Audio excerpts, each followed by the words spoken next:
傑作第32部、28選、ルノワール、印象派の中心人物。視線と音楽の交差点。ルノワール、ピアノの前の少女たち、最高。ピエール・オーギュスト・ルノワールが1892年頃に書いた、ピアノの前の少女たち、油彩、カンバス、オランジュリー美術館所蔵は、19世紀末フランスにおける私的室内空間と音楽のイメージをめぐる、極めて示唆的な絵画の一つである。本作は、1890年代初頭にフランス政府より受けた公的注文に応じる形で制作された複数の作品群の一つであり、その中でも比較的初期の終作に位置づけられる。公的注文と私的主題の工作。1892年前後、ルノワールは初めて国家から正式な芸術移植を受けた。これに際して制作されたのは、家庭内でピアノに向かう少女たちを描いた、いわばブルジョワ的日常の典型場面である。しかしこの主題は、決して国家的威信や英雄主義を描くような伝統的アカデミズムには属さない。むしろそれは、印象派以後の絵画が切り開いた、新たな公共性の形を提示している。ルノワールはここで、かつて自身が繰り返し描いてきた少女たちの日常に立ち返っている。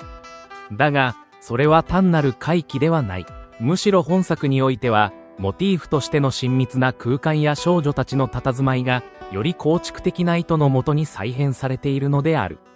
特に注目されるのは、女性性、教育、家族といった主題が、19世紀末のフランス社会においてどのように芸術表現として可視化され、また再構成されていったかという点にある。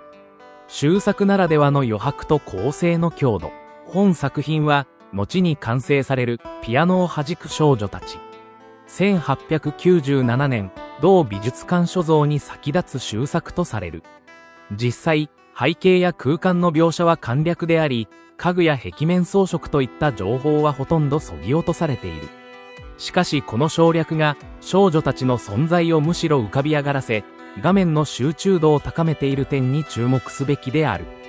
構図は左右対称に近く、画面左側の少女がやや前傾し、右側の少女がそれを支えるように寄り添っている。両者の関係は主従的ではなく、互いに補完し合うような構成的バランスを持つ。これにより画面には静的な安定感が生まれ、絵画全体が一つの呼吸を共有する。ルノワールはここで、書くことと聞くことを接続させようとしている。まだ音楽は始まっていないが、二人の少女の視線や姿勢、そしてピアノに向かう沈黙の中に、音が立ち上がろうとする気配が漂う。絵画であるにもかかわらず、ここでは視覚が聴覚的感覚へと誘導されているのだ。色彩と触覚的表現。ルノワールは印象派の画家として知られるが、1880年代以降はそのスタイルを大きく変化させ、より構築的で触覚的な筆致へと移行していった。本作にも、その短所が明瞭に見て取れる。衣服の表面には絹や綿の素材感が巧みに表現され、少女たちの髪や肌には柔らかな光が滲む。色彩は決して強く主張することなく、画面全体を淡く包み込む。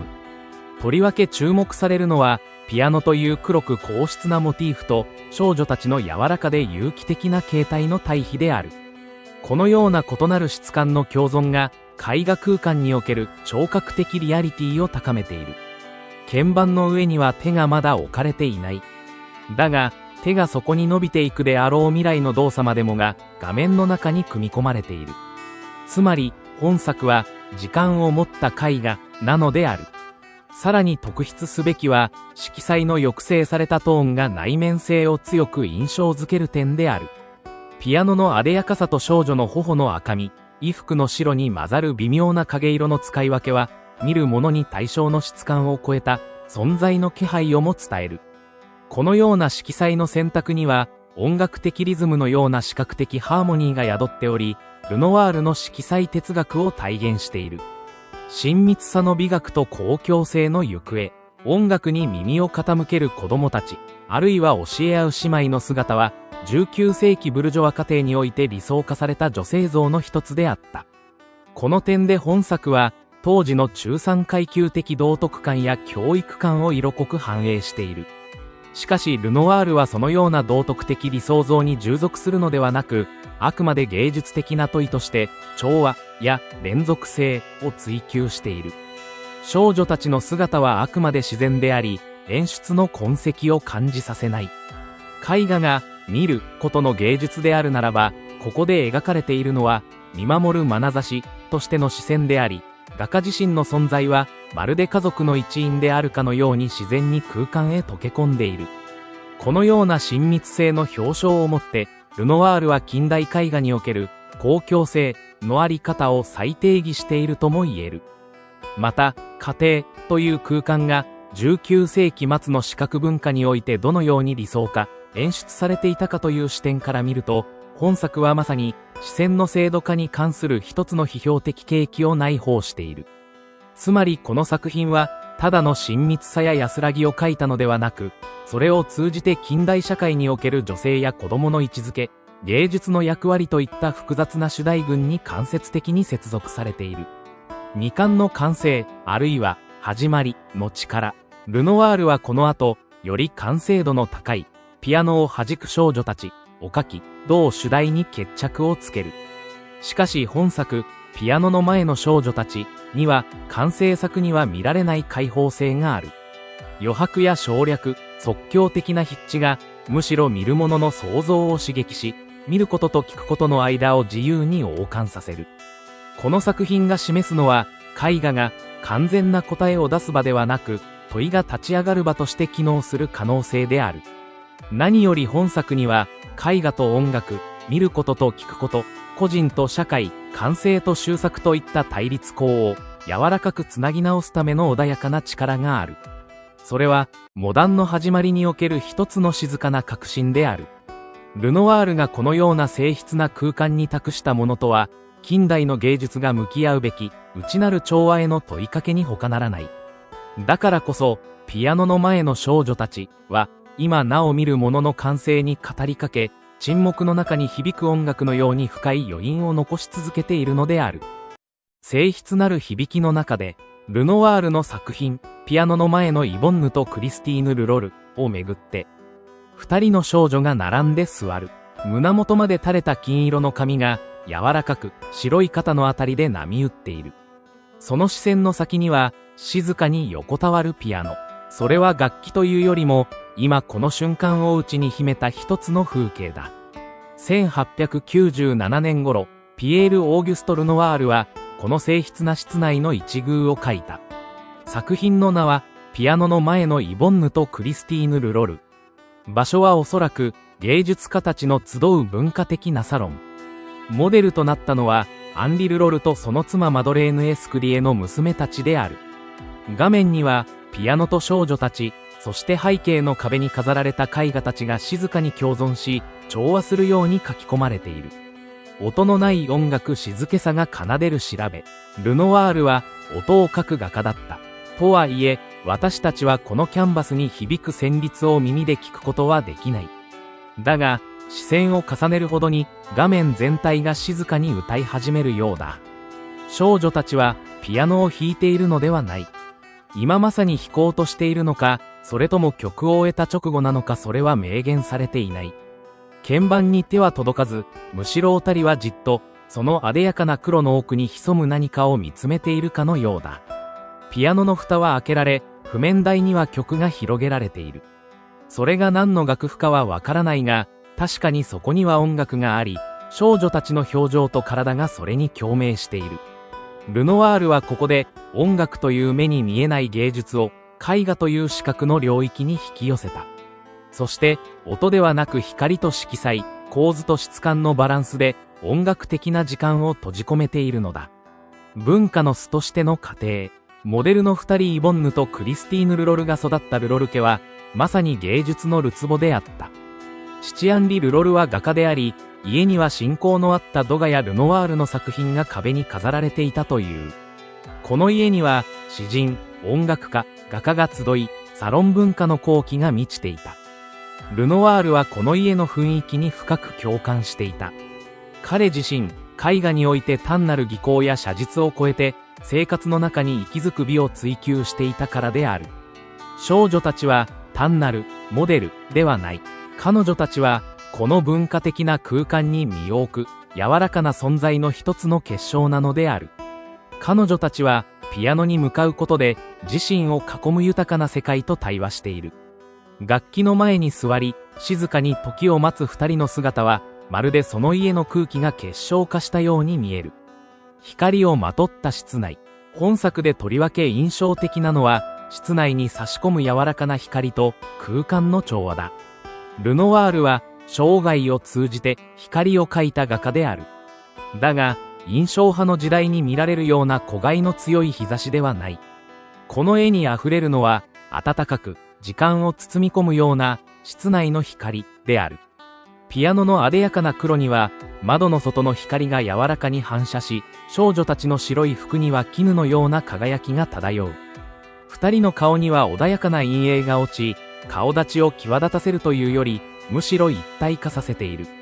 ここでは、形よりも雰囲気が主役なのだ。背景の壁には、画中画として数点の絵が描き込まれている。それらはルノワールの友人であるドガの作品である可能性が高く、一つの文化圏の中に画家たちが互いを尊重し合いながら生きていたことを感じさせる。フェルメールの面影静けさの系譜。この室内風景に17世紀オランダ絵画の影響を指摘する声は少なくない。とりわけ、ヨハネス・フェルメールの絵画と並べてみたくなるのは、やはりこの作品が静寂と集中を主題としているからだろう。フェルメールもまた音楽をモチーフにした室内画を多く残している。例えば音楽の稽古、手紙を書く女と召使いなどでは、楽器や手紙、地図といった道具が登場人物の内面やその場の空気を描くための媒介となっていた。彼の絵画に漂う時間の静止感、沈黙の中の緊張、そして光の処理は確かにルノワールにも通じるものがある。もっとも、ルノワールの筆致はフェルメールの性質とは対照的に、生き生きとした色彩と柔らかい輪郭で満たされている。だが、二人の画家に共通するのは、瞬間の尊厳を描こうとする姿勢である。少女たちの無言のやりとりの中に、ルノワールは音楽と芸術と家庭という小さな宇宙を封じ込めた。モダンの手前にあるもの。この作品は、2025年三菱一号館美術館において、ルノワール×セザンヌ、モダンを開いた二人の巨匠という展覧会で紹介された。まさにこの展覧会のテーマを象徴するように、ピアノの前のイボンヌとクリスティーヌ・ルロルは、19世紀の伝統的な室内画と20世紀のモダン絵画の狭間に位置するような作品である。色彩の柔らかさ、人物の造形、背景の描写には古典的な要素が強く感じられる一方で、構図にはどこか大胆な実験精神もある。人物の顔や手、衣服は精密というよりもあえて曖昧なままにされ、見る者の想像に委ねられている。それは、ルノワールが晩年にかけて追求していく身体性や感触の表現へとつながっていく。少女たちの姿勢、手の重ね方、首の傾け法それらのすべてが彫刻的でありながら、どこか夢のように非現実的でもある。彼女たちはこの空間に存在しているのと同時に、時間の外に浮遊しているようでもあるのだ。抽象書かれた静けさの中で、ピアノの前のイボンヌとクリスティーヌ・ルロルは、何よりも気配を描いた絵である。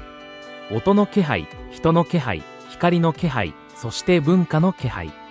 ピアノを囲む少女たちの姿に託されたのは、19世紀末の家庭という場における芸術と日常の幸福な融合である。絵の中の二人は、もう動かない。彼女たちはただそこにいて、沈黙の中に音楽を感じている。そして私たちもまた、この絵を見つめることで、そこに満ちる、無音の音楽に耳を澄ませることができる。ルノワールの絵は、決して語りすぎない。けれど、見る者が時間をかけて向き合えば、彼の絵はゆっくりと、そして確かに心に語りかけてくる。その言葉にならない声に耳を澄ますとき、二人の少女が奏でるピアノの調べが、私たちの内側にもそっと響き始めるのである。仮面の内側にある微笑み。ルノワールの作品、ピエロ姿のクロード・ルノワールをめぐって、真紅と白の対比が画面に静かなる華やぎをもたらしている。仮面劇の主人公のように、小さな少年がこちらをじっと見つめている。赤い頬、緩やかな巻き毛、白いひだのある襟、そして手元の少しぎこちない仕草。それは仮装のための衣装を身にまとった幼き日の彼、クロード・ルノワールの肖像である。本作、ピエロ姿のクロード・ルノワール、1909年制作は、印象派を代表する画家ピエール・オーギュスト・ルノワールが、末息子クロードをモデルとして描いた油彩画である。現在、パリのオランジュリー美術館に所蔵されているこの作品は、2025年に三菱1号館美術館で開催された展覧会、ルノワール×セザンヌモダンを開いた二人の巨匠にて展示され、多くの観客の心を捉えた。この肖像は、ただの家族画にとどまらない。ピエロという仮装は、子供にかぶせられた偶意であり、そしてどこかで演じること。そのものの影を帯びている。父が描いた息子の姿は、単なる可愛らしさや愛情を超えて、まるで西洋絵画の伝統と自身の晩年の思索を重ね合わせたかのような重層的な深みを宿している。父と子の間にある光。ピエール・オーギュスト・ルノワールにとって、家族は尽きることのない創作の泉であった。息子たちの笑顔や妻アリーヌのぬくもり、家庭内の静謐な光景は、彼の筆のリズムと色彩の躍動に、いつも柔らかな形を与えてくれた。しかし、それは単なる幸福の再現ではなかった。時に、モデルを務める子供との間に生まれる緊張や忍耐、互いの違いが浮き彫りになったこともあった。この作品もまた、そうした絵画制作の摩擦の一つの結晶である。ピエロ姿に身を包んだ少年、クロード・ルノワールは当時わずか8歳。後に彼は、父の制作は私にとって決して楽しい思い出ばかりではなかったと回想している。数時間にわたるポーズ、退屈、かすかな周知。子供にとっての肖像画制作は遊びの時間から引き剥がされる行為でもあった。だが、その忍耐をもって生まれた絵画は、今日の私たちにまばゆいばかりの親密さを伝えている。絵筆の中でしか結び直せない関係。言葉よりも先に届く感情。それは、父と子が同じ空間で過ごした静かな時間の名残であり、芸術の名においてしか触れられない共通の温度なのかもしれない。ベラスケスとゴヤの影、肖像画の系譜。本作において、鑑賞者の目を引くのは、背景に配された大理石の柱の存在である。この構成要素は、ルノワールが1892年にスペインを訪れた際に見た、ベラスケスやゴヤによる王族の子供たちの肖像画からの影響を色濃く映している。ベラスケスが描いたフェリペ王家の王子や王女たちとりわけ有名な、ラスメニーナスにおけるインファンタ王女像は、格式ある室内、彫刻的な構図、重厚な柱やカーテンなどによって、威厳と子供らしさの両方を封じ込めていた。その伝統に倣い、ルノワールもまたクロードの背後に柱を描き入れることで、家庭の一場面でありながらも、歴史の中の肖像画という系譜に自身の作品を置いているのだ。しかしながら、その重厚さは決して威圧的ではない。むしろ、ルノワールの筆は、どこまでも柔らかく、しなやかだ。仮面劇の衣装に身を包んだ息子の姿は、王族のような格式とともに、見る者に微笑を誘う親しみをも喚起する。まるで、ベラスケスの影に花を添えるような、絵画史への軽やかな変化である。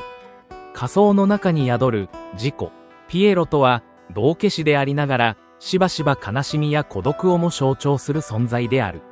仮面の下に涙を隠し、笑いを演じながら舞台に立つその姿は、芸術家という職能のアレゴリーとしてしばしば書かれてきた。ルノワールがクロードをピエロに仮装させたのは、単なる気まぐれではない。おそらくそれは、芸術とは、演じること、あるいは、見せることだという意識が無意識に現れたものなのだろう。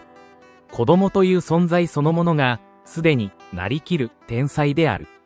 クロードは、ピエロになりきりながらも、どこかで演じることの窮屈さも知っていた。その表情の中には、ただの可愛らしさでは表現できない、複雑な感情が封じ込められている。彼の視線はどこか遠くを見ているようでもあり、こちらを静かに見据えているようでもある。まるで自分という存在が誰かによって演出されていることに、うっすらと気づき始めた少年の眼差し。そこには、仮想の中の事故が静かに横たわっている。晩年のルノワールと触れる絵画。本作が書かれた1909年、ルノワールは68歳。晩年の彼はリウマチによる関節炎に苦しみ、絵筆を持つ手を包帯で固定し、助手に手を添えられながら制作を続けていた。それでも彼の絵筆から生まれる色彩は、ますます明るく、柔らかく、そして肉感的になっていった。絵画は見るものではなく、触れるものだ。そんな彼の信念は、この小さな肖像画にも宿っている。布のひだ、頬の丸み、背景の石材の冷たさまでが、視線を通して手のひらに触れてくるようだ。子供の肌の柔らかさや衣装の感触。彼が再現しようとしたのは、視覚だけではなく、むしろ感触に近いものだったのかもしれない。ピエロ姿のクロードの頬に、見る者はつい指先を伸ばしたくなる。その衝動は、視覚を超えた感覚の呼び声である。仮面劇としての人生、そして芸術。この小さな肖像画には、人生そのものの演劇的な一面が閉じ込められている。仮面をかぶり、衣装をまとい、誰かの眼差しを引き受けること。父ルノワールが絵筆を持ち、息子クロードがピエロを演じ、そして私たちがそれを見つめる。その循環の中に、芸術は演じること、見せること、見られることという見栄の構造をはらんでいく。ルノワールの描いたこのピエロは、ただの記念写真ではない。それは、愛情と忍耐、伝統と革新、喜びと草が折り重なる、仮面劇、そのものであり、芸術という名の劇場の舞台裏を静かに見せてくれる作品なのだ。やがてクロードは成長し、映画監督として独自の表現を探求していく。そして父の描いた自身の肖像を、階層の中で静かに受け止めるようになる。仮面の下にある自己を探し続けること、それは父と子を超えて私たち一人一人の人生にも宿る問いである。風景の中のラフ。古典と近代が交差するルノワールの静かな革命。野に風が吹く。柔らかなハスレの音が日だまりに溶ける。そこに一人のラフが佇んでいる。木々のざわめきも流れる雲も彼女の存在を祝福するかのように穏やかにたゆたっている。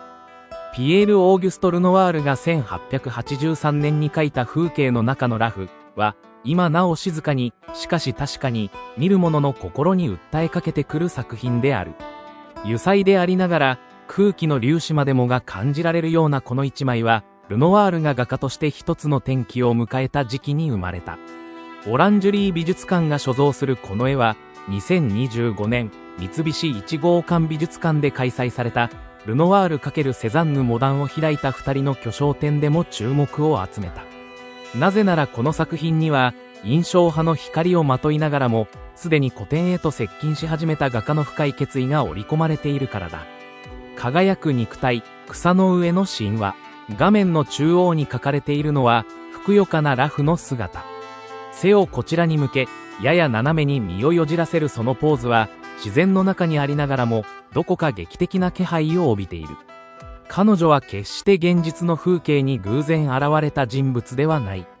むしろ、それ自体が、風景と一体となった詩的な存在であり、神話の残響をまとったイメージである。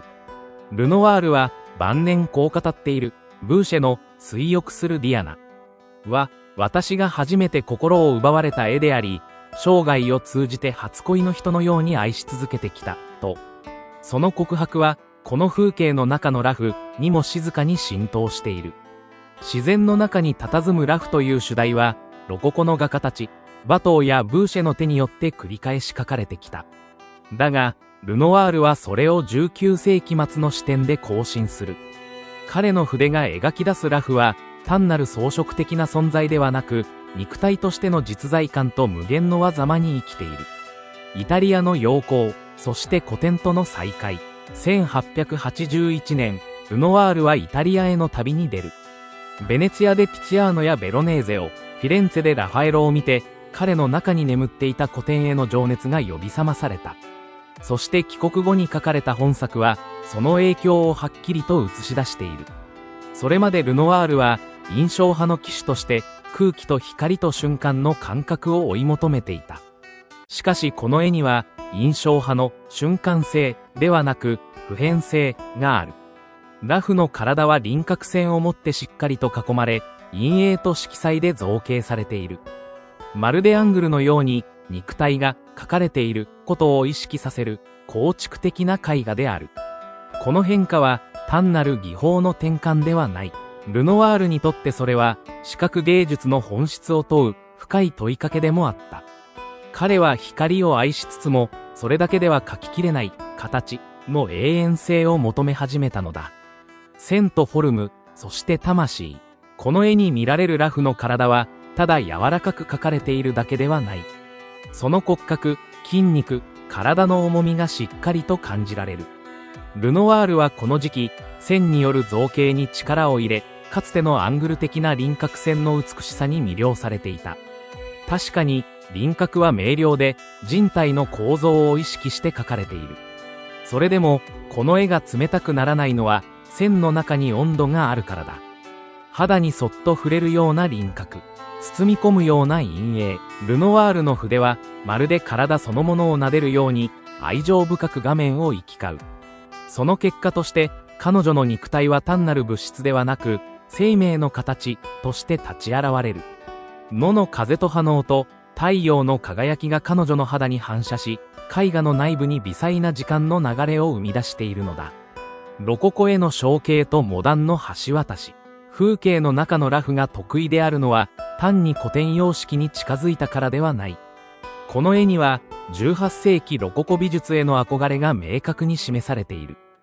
バトーの牧歌的な情景や、ブーシェの官能的な水浴の場面が、ルノワールの手の中で新しい命を得ている。しかしここでのロココは、過去の模倣ではない。むしろ、それはルノワール自身の感性を通じて再構成された、いわば近代のロココなのである。バロックのような劇的さではなく、親密さと空気の優しさに満ちた世界。そこでは裸婦が風景と一体となり、見る者を静かに包み込む。そして、それがまさにモダンの始まりでもある。ルノワールは古典と印象派という二つの大河を渡り、独自の美の王国を築き上げた。その試みは、後にマティスやピカソ、あるいはボナールやビュイヤールたちによっても受け継がれていく。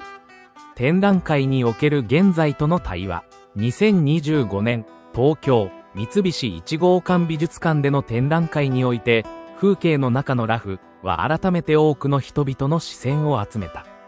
現代において裸婦というモチーフは、時に消費的な視線と結びつけられることもある。だが、ルノワールのこの作品の前に立つと、そのような俗物的な感覚は、たちまち消え去ってしまう。画面から立ち上がるのは、あくまでも人間の形であり、自然との融和である。鑑賞者は視線によって支配するのではなく、むしろその穏やかな存在の中に沈み込むような感覚を得る。それは芸術の最も静かな力だ。このような作品が今ここにあること。それは単に美術史の中の一点が飾られているという事実にとどまらず、見ること、感じること、愛することの豊かさが時を超えて伝えられている証でもある。最後に肉体を描くこと、それは魂を描くこと。ルノワールは肉体を描くことは光を描くこと。そしてそれは魂に触れることとでも言いたげに晩年まで一貫して裸婦を描き続けた。風景の中の裸婦はその出発点の一つであり、印象派から古典への橋渡しであり、また個人的な身の原風景でもある。風景の中に溶け込むように佇む裸婦の姿。彼女は時代を超えて静かに語りかけてくる。私はあなたの見る力を信じていると。鑑賞とは視線を投げかけることではなく、むしろ心を開くことなのだ。ルノワールがこの一枚に込めた思い。陽光の中で肌が透けるようなあの瞬間、彼の絵筆は単に裸婦を描いたのではない。そこには生の喜びと身の信仰が凝縮されていた。そしてそれは今を生きる私たちの感性にも優しく寄り添ってくれる。長い髪の浴女、ルノワールの筆が語る静筆な歓喜。シンクのカーテンが緩やかに揺れる部屋の奥、そこに佇むのは一人の女。彼女は裸身を晒し、長い髪を撫で下ろしている。まるで朝の静けさがそのまま人の形をとったかのように、彼女の存在は柔らかく、静かに、見る者の心を抱きしめる。この長い髪の浴女は、ピエール・オーギュスト・ルノワールが1895年頃に描いた作品であり、現在はパリのオランジュリー美術館に所蔵されている。この絵には、ルノワール晩年の特有のまろやかさ、豊かで輝かしい肌の色彩、そして何よりも女性の体への愛情が余すことなく継がれている。だがこの作品は、単なる官能や美の賛美にとどまらない。そこには画家が晩年に到達した画家としての祈りが込められているようにも見える。湯気と光とまどろむ午後のようにルノワールの浴女たちは時に川辺に、時に浴室に、あるいは室内に現れる。だがいずれにおいても彼女たちはどこか夢の中にいるかのようだ。この長い髪の浴女においても背景は曖昧で、まるで現実の一場面を切り取ったというよりは心象風景のように描かれている。光は柔らかく、空気はとろけるように暖かい。モデルの髪から滴り落ちる水滴は描かれていないが、それがあるかのような湿度と感触が見る者の肌にすら伝わってくる。彼女の肉体はまるで朝露を吸った花びらのようにしっとりと光を受けて艶やかに輝いている。彼女は今何を思い、どんな夢を見ているのだろうか。描かれた瞬間は私たちの時間とは異なる次元に属している。時間が静止し、空間が溶け、ただ美がそこにある。その静けさは見る者に深い安らぎをもたらす。絵筆が捉えた女の時間、女の髪を溶かす時間には特別なものがある。これはある詩人の言葉だが、ルノワールも同様の感性を持っていたに違いない。この作品のモデルは自らの髪に手を添えながら静かに、そして少しだけうっとりとした表情を浮かべている。その表情に我々は立ち入ることができない。なぜなら彼女は完全に自分自身の時間に没入しているからだ。そこにあるのは見るために存在する体ではなく生きている体である。画家ルノワールはそんな瞬間をまるで祈るように絵筆で捉えた。無防備だがどこか高貴で世俗のざわめきから遠く離れた静筆な領域、それが長い髪の浴女の時間である。モデルの存在感には演技や誇張が一切ない。それは芸術家とモデルとの間に築かれた信頼関係の賜物でもあるだろう。画家は決して女性を消費しようとせず、ただその美しさに耳を澄まし、自然の延長としての体を尊重する。色彩という肌、光という呼吸、ルノワールの色彩感覚はこの作品において頂点を迎えている。彼は印象派の時代から一貫して光の下での色彩の振る舞いを研究してきた。だが1890年代に入ってからのルノワールはより古典的な造形感覚を思考し、しばしばルーベンスやティチアーノに倣った豊蜜な女性像を描いた。この作品でも色彩はもはや対象の写しではなく、それ自体が体を構成するもう一つの肌である。桃色やバラ色、象牙色、金色、そして微細な青や緑が織り込まれた肌の描写はまるで呼吸するように画面に漂っている。彼女の体のカーブに沿って光は柔らかく溶け、影は深く沈んでいく。絵の具の塗り方にもルノワールの手のぬくもりが宿っている。なだらかな筆致は決して鋭くなく、柔らかくゆったりとしたリズムを刻んでいる。肉体という自然の形を通じて彼は美と幸福を一体化させようとしたのだ。バーンズとギヨーム、もう一つの絵画の旅。この作品に似たもう一つの長い髪の浴女は現在アメリカのバーンズ財団に所蔵されている。その収集に貢献したのがポール・ギヨームである。ギヨームはオランジュリー美術館の創設者であり、若き日に詩人ギヨーム・アポリネールと親交を結び、現代美術の収集と紹介に尽力した人物でもある。彼はルノワールの作品の価値を早くから見出し、フランス近代絵画を広く世界に知らしめる役割を果たした。そしてアルバート・C・バーンズは20世紀前半のアメリカで最も情熱的なコレクターの一人として知られる。彼の強い審美眼と教育への志向は今日のバーンズ財団にも脈々と受け継がれている。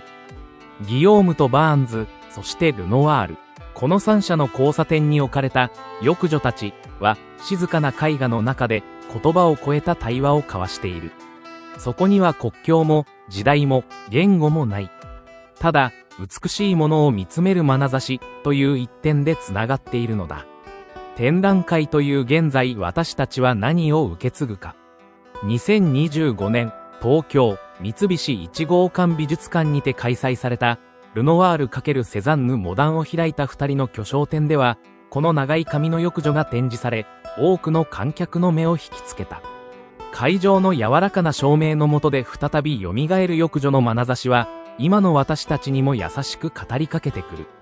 観客の一人一人が、この浴女の前に立ち止まり、ただじっと見つめる。その時、彼女の存在は再び今に息づく。美術館という静かな空間の中で、鑑賞者は過去と現在の間を自由に行き来する旅人となる。まさに芸術とは時間を超える体験なのだ。さらに言えば、このような展覧会は単に絵を見る機会というだけでなく、受け継ぐという行為そのものの象徴でもある。かつてギヨームが見つめ、バーンズが信じたルノワールの美。それは今、私たちが引き継ぐべき文化の光である。最後に、見ることの喜びルノワールの長い髪の浴女は、決して大行な構成や劇的な物語性を持たない。だがそれゆえに、この絵は、見るという行為の本質的な喜びを私たちに改めて教えてくれる。見ることは、世界と自分をつなぐ最初の扉である。私たちが彼女を見つめるとき、彼女もまた、私たちの中の静けさを見つめ返しているのかもしれない。ルノワールの絵筆が描いたこの浴女は、100年の時を超えてなお、私たちに語りかける。美は、今ここにあると。美とは、感じ取る力であり、共鳴する心である。そしてその共鳴が、次の時代へと確かに渡されていく限り、芸術は生き続ける。この長い髪の浴女は、その静かな奇跡の証人なのである。微笑みの奥に潜む瞬間。ルノワール若い男と少女の肖像に寄せて、ふと立ち止まり、時の流れが不意に緩やかになる時がある。絵の前に立ち、眼差しが画面の奥深くへと吸い込まれるような感覚。色彩のほのかな響き、肌に感じるような光、さざめくような筆の戯れ。それは、ピエール・オーギュスト・ルノワールの若い男と少女の肖像を前にした時に訪れる、静かで、しかし確かな体験だ。この作品は1876年、ルノワールが印象派のただ中にあった頃に描かれた油彩画である。二人の人物若い男とあどけない少女。両者は互いに視線を交わすことなく、画面の中にぽつりと浮かんでいる。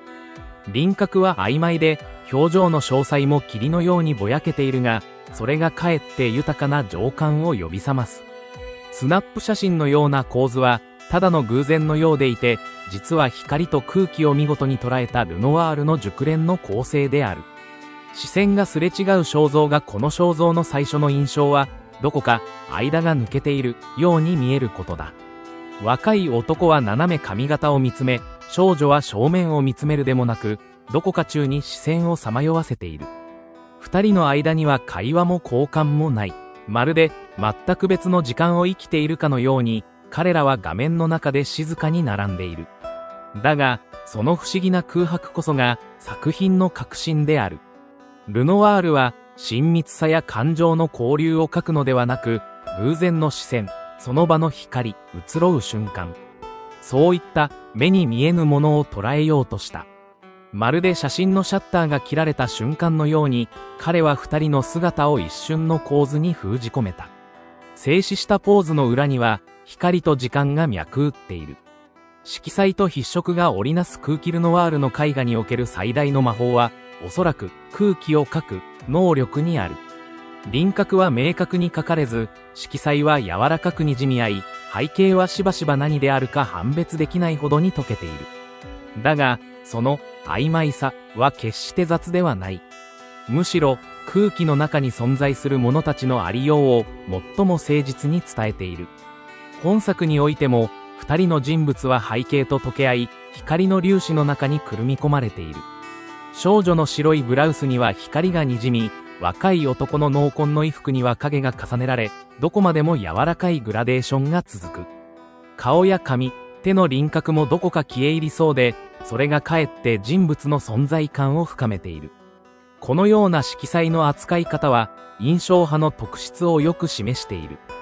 ルノワールは、形を明確に記録することよりも、目に映る色と光の変化を追いかけた。その姿勢は、瞬間を絵画に封じ込めるというより、瞬間を通じて、生の感覚を蘇らせることに近い。光が肌に反射し、布に吸い込まれ、空気に溶けていく。その微細な変化を、彼は筆先で織り上げたのだ。モデルとしてのジョルジュ・リビエール。この絵に描かれた若い男のモデルは、美術評論家ジョルジュ・リビエールと考えられている。彼はルノワールの親友であり、熱心な支持者でもあった。1870年代、まだ評価の定まらなかった印象派の画家たちを擁護し、サロンへの登場を後押しした人物である。ルノワールの作品にはたびたび登場しており、親密な人間関係が作品の背景に存在することがわかる。しかしながら、画面の中の彼はあくまで友人ではなく人物として描かれている。彼の姿は静かで内省的で、まるで誰かの思い出の中に佇んでいるかのようだ。ルノワールは彼を理想化することも劇的に演出することもしない。ただ、そこにいるという事実を穏やかに見つめている。肖像という枠を超えて本作の魅力は、肖像というジャンルの定義を曖昧にしている点にもある。二人の顔が中心に据えられているにもかかわらず、これは典型的な肖像画ではない。社会的な地位や職業、個性の強調は排され、ただ光の中に浮かぶ人の気配だけが描かれている。ルノワールは人物の外形や内面を描くのではなく、その場の空気感を描くことに力を注いだ。だからこそ、この作品は鑑賞するたびに違う表情を見せる。晴れた日に見ると微笑みに見え、曇った日に見ると沈思の面差しに見える。見る者の心の状態によって人物が反応するような錯覚を覚える。永遠の春としての肖像画。ルノワールはかつて悲しみの絵を描くくらいなら壁紙を描くと語ったと言われている。それは決して表面的な快楽を追求するという意味ではなく、芸術において人生の祝祭性を重んじた彼の信念の表れである。この若い男と少女の肖像も決して饒舌ではないが、そこには静かな祝福が流れている。この静けさが今日の私たちにとってどれほど貴重なものであるか。言葉があふれ、画像が氾濫し、あらゆる情報が秒単位で消費される時代にあって、ルノワールの絵は何も語らず、ただある。その沈黙の中にこそ芸術の本質が宿っているのかもしれない。展示されるということ、今語りかけるもの。2025年、三菱一号館美術館にて開催される展覧会。ルノワール×セザンヌモダンを開いた二人の巨匠において、本作品は日本の観客の前に姿を現す。絵の中の二人は、150年近い時間を超えて、私たちと目を合わせることになる。絵に描かれた彼らの沈黙は、実は問いかけでもある。あなたはこの光を覚えているか？あの日、誰かと過ごした静かな午後を思い出せるか？あなたにとって、肖像とは誰を、何を映すものかと。美術館の静謐な空間の中で、この絵に出会うとき、私たちは自分自身の記憶と向き合うことになるだろう。かつて誰かと交わした視線、言葉にならなかった感情、曖昧であるがゆえに愛おしい時間。それらすべてが、この肖像に呼び起こされる。この絵は、見つめる者の心を映す鏡であり、過ぎ去った時間を温かく包む眉のような存在である。私たちはそこに、記録ではなく、生きていた感覚を見出すことができる。最後に若い男と少女の肖像は、何も特別な事件を書いてはいない。ただ、二人の人物が並んでそこにいる。それだけのことが、なぜこれほどまでに私たちの心を打つのか。理由を探そうとすると、ふと絵が静かに微笑む。理屈ではない、と。時代が変わり、価値観が揺れ動いても、こうした絵は静かに、しかし確かに語り続ける。私たちがふと立ち止まり、光と影に耳を澄ませるその瞬間をずっと待っているのだ。そしてその時、彼の描いた永遠の春は、また一つ私たちの中で咲くだろう。どこか懐かしく、そして確かに新しい形で。ルノワールの作品、イギリス種の梨の木。陽光の果実が滴る場所で、風が囁く、緑の葉の間から漏れる光が、肌に触れるように優しく、地上をきらめかせる。遠くにはパリの喧騒があるはずだが、ここには別の時間が流れている。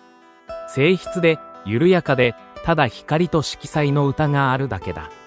ルノワールが、イギリス種の梨の木を描いたルーブシエンヌは、まさにそんな場所だった。1870年代、印象派の画家たちもね、シスレー、ビサロ、そしてルノワールは、都市のざわめきを離れ、自然の中に身を置いた。ルーブシエンヌはパリから遠くなく、しかし木々や果樹園、優しい丘陵が広がる楽園のような地であり、彼らにとって格好のアトリエとなった。この街を歩けば、木の葉の揺れが絵筆の動きに重なり、果実の甘さが色彩の選択を導いたことを、誰もが納得するだろう。ルノワールのイギリス種の梨の木は、そんな季節の記憶を閉じ込めた一つの歌である。光を描くこと印象派としての眼差し本作を前にしてまず気づかされるのは、その光のありようである。太陽そのものが描かれているわけではない。しかし、葉に反射し、地面にこぼれる光、空気を震わせるような明るさが、絵の隅々にまで染み込んでいる。ルノワールは、印象派の画家たちと同様に、伝統的な輪郭や陰影に依存するのではなく、光と色の工作を通して世界を描こうとした。彼の筆致はここでも柔らかく、淡く、まるで絹のようだ。樹々の緑は決して単一ではなく、黄身を帯びたり、青く沈んだりして、その時々の空の気分を映している。葉の間をすり抜けた光が地面に当たり、また反射し、風景はまるで呼吸をしているかのように見える。イギリス種の梨の木は、果樹の品種名であると同時に、この絵の主人公である大きな木を象徴する。画面の右手から左へと大胆に枝を広げるこの木は、全体を包む緑の天蓋のようであり、登場人物たちを守る屋根のようでもある。絵のフレームに収まりきらない絵ぶりは、その存在感を強調しつつ、私たちの想像力を画面の外へと誘う。人物の不在？それとも、いるのに気づかないだけ？画面中央付近、注意深く目を凝らすと、3人の人物が描かれているのがわかる。1人は座っているように見える。もう1人は立っているのか、もしくはかがんでいるのか。衣服の色彩は背景の草や木々と溶け合い、境界が曖昧だ。そのため、彼らが何をしているのかははっきりしない。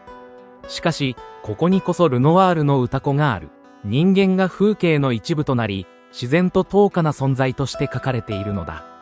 特定のドラマや物語を語るのではなく、今、ここにあるという瞬間が風景そのものとして提示されている。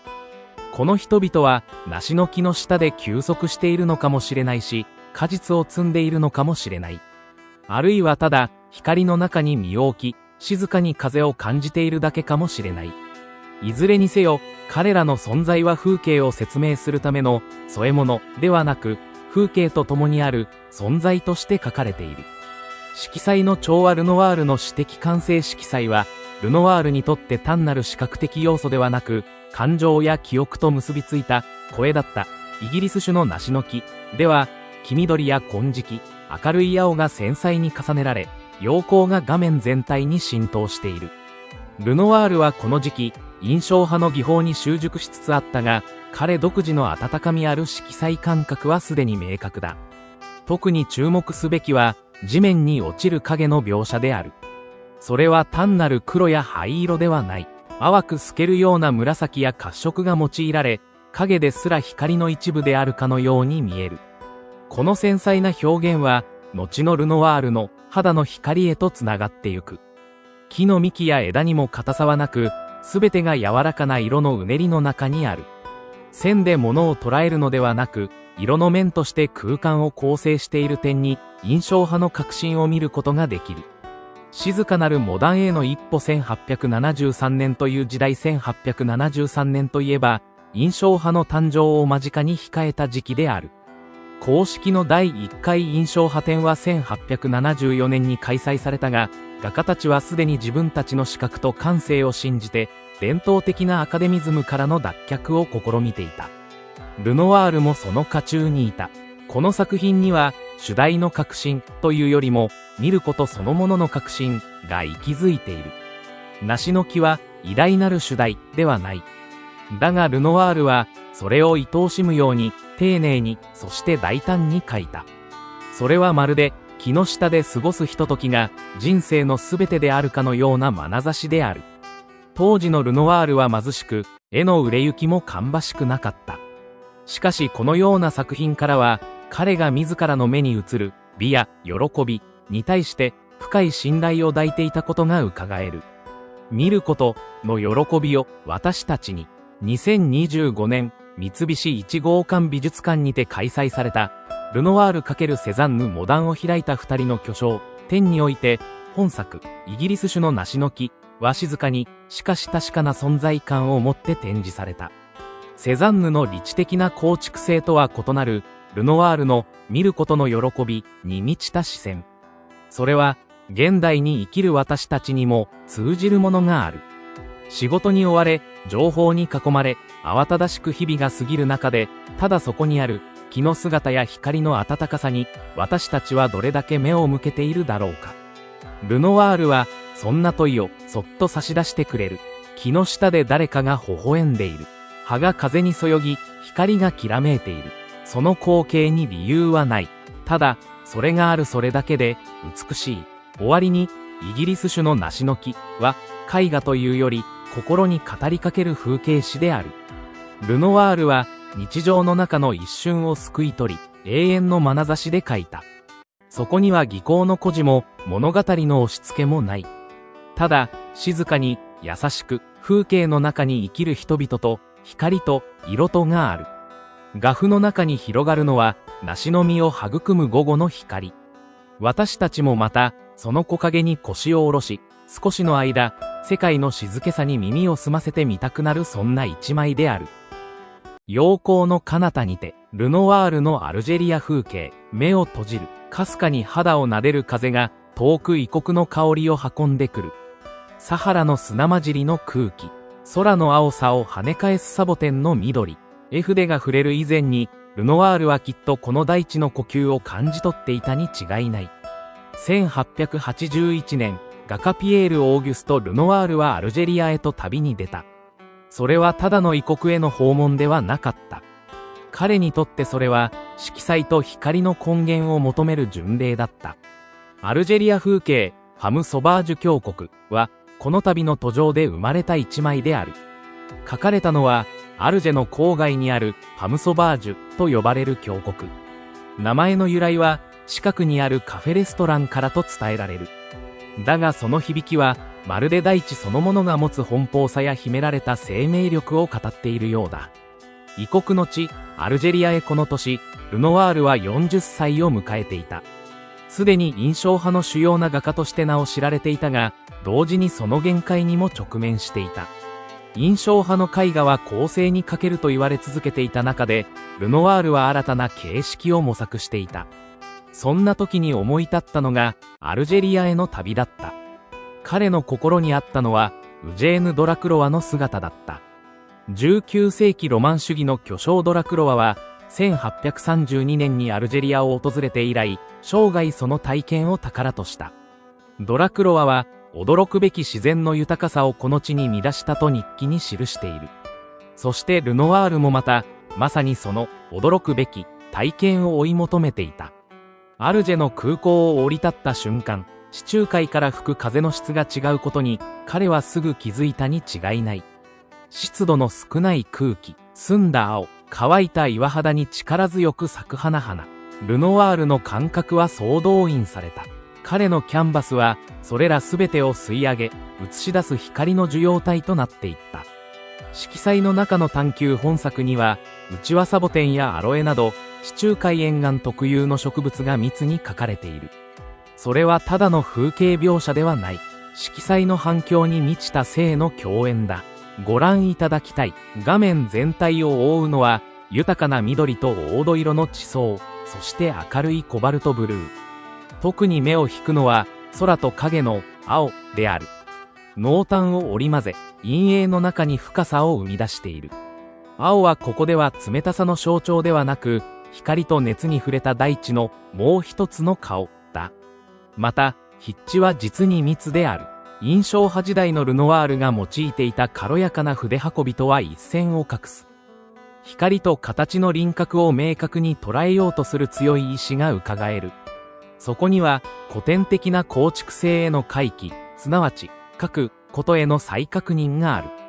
異国に見る近代絵画の原点、ファム・ソバージュ峡谷という地名に象徴されるように、ここには野生がある。それは未開でも原始でもない。むしろ文明が入り込む前の大地の純粋な姿である。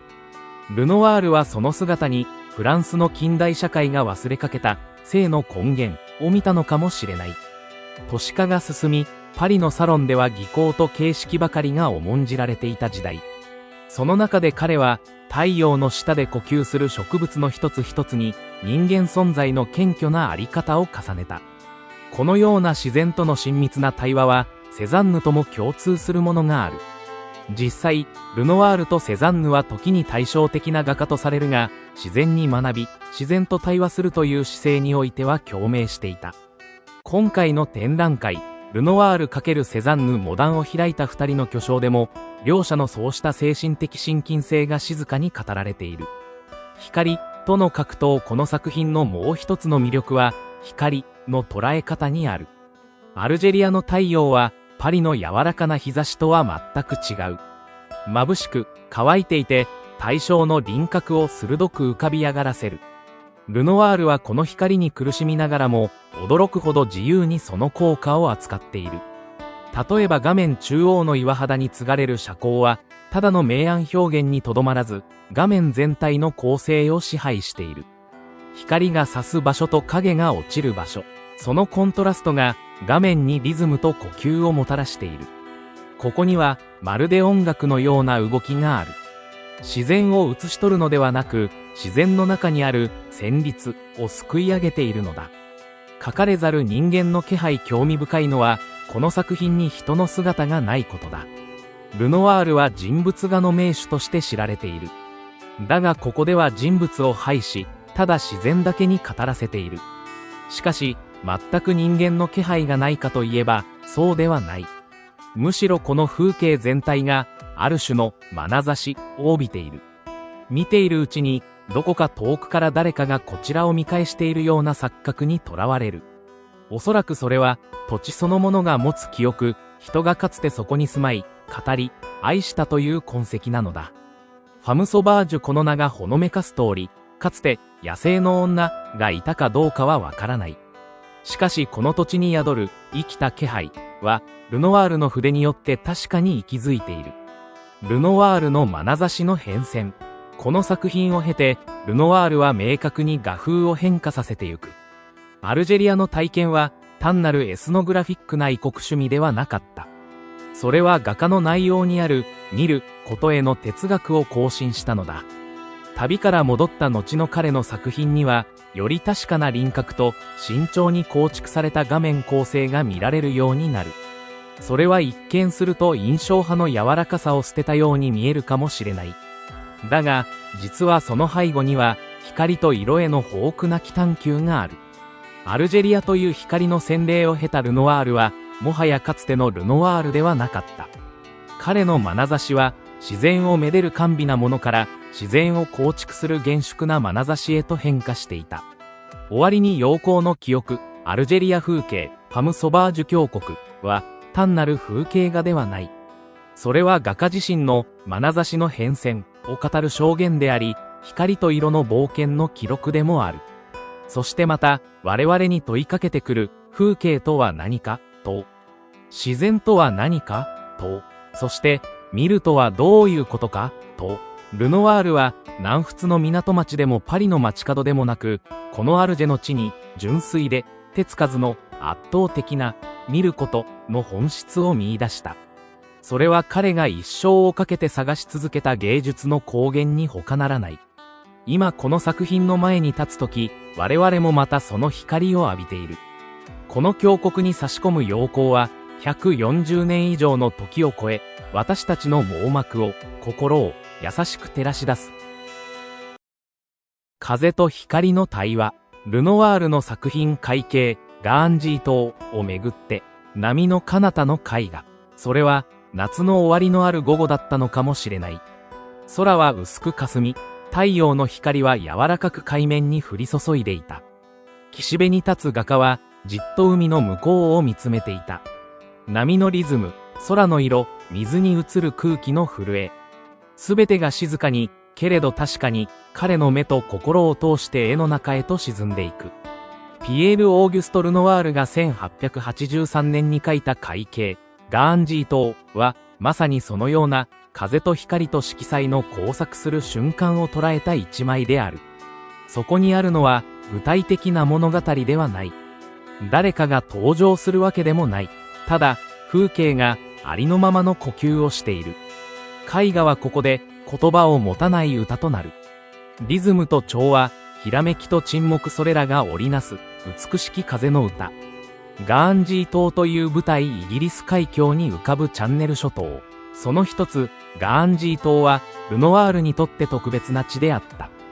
1883年の夏、彼はこの島で数週間を過ごし、海と空と岩の風景を前にひたすら絵筆を取った。この時期、彼はすでに印象派の画家として知られていたが、同時に形と構築への関心も高まりつつあり、光の描写と絵画の構成とを両立させようと模索していた。その中で描かれた海景、ガーンジー島は、島の断崖絶壁を見下ろす位置から、岩肌と海と空とを一つの画面に収めた風景画である。取り立てて劇的な出来事が起きているわけではない。しかし、そこには確かに風景を感じる眼差しがある。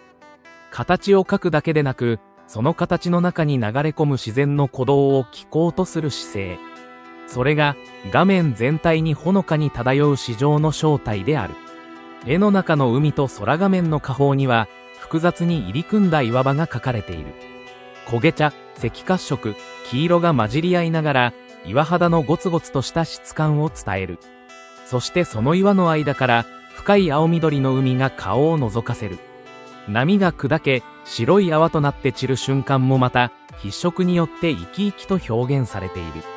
中継から上方にかけて、海はやがて空へと変わっていく。青の濃淡が滑らかに移り変わり、空の方へと視線を誘う。ルノワールの空は、決してただの背景ではない。そこにもまた、柔らかく震える光があり、雲の形が絵の呼吸を整えている。このような色彩の広がりは、ルノワールならではの詩的感性によるものである。彼は、単なる写実ではなく、色と形がいかに調和するか、どのように感覚を引き出すかを追求していた。海景、ガーンジー島において、空と海と岩とが、あたかも交響曲のように響き合っているのは、そのためだ。風景、絵の眼差しの変化印象派としてのルノワールは、パリの都市風景やセーヌ川のほとり、人々の社交の場などを多く描いた。しかし、この時期から彼は、より純粋な自然の風景に関心を抱き始める。海景、ガーンジー島は、その転換点の一つと言える。ここでは、人物の存在は省かれ、自然そのものが主役として立ち現れている。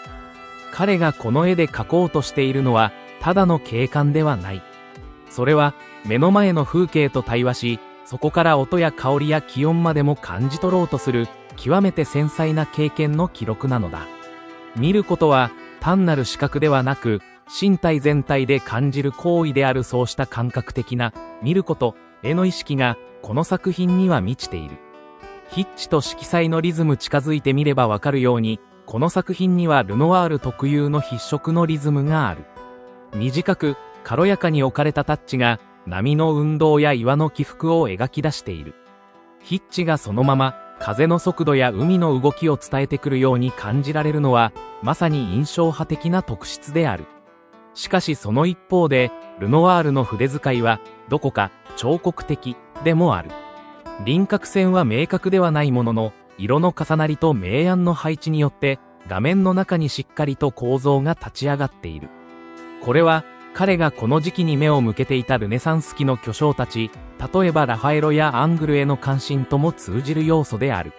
そのため海景、ガーンジー島は、印象派的な軽やかさと古典的な構築性とを両立させた、稀有な一枚として私たちに迫ってくる。海の彼方にあるものこの作品を見ていると、ふと向こう側を意識させられることがある。波の向こうに広がる水平線。その向こうにある、まだ見ぬ風景。その手前に立つ私たちこうした構図の構築は、風景画に哲学的な次元をもたらす。目に見えるものを描きながら、見えないものを感じさせる。視覚から想像へと飛躍する。これこそ、ルノワールが風景を描く意味であった。彼の筆は、岩と海と空とを描くと同時に、どこにもない場所を描いている。それは、心の中の記憶であり、未来への気球でもある。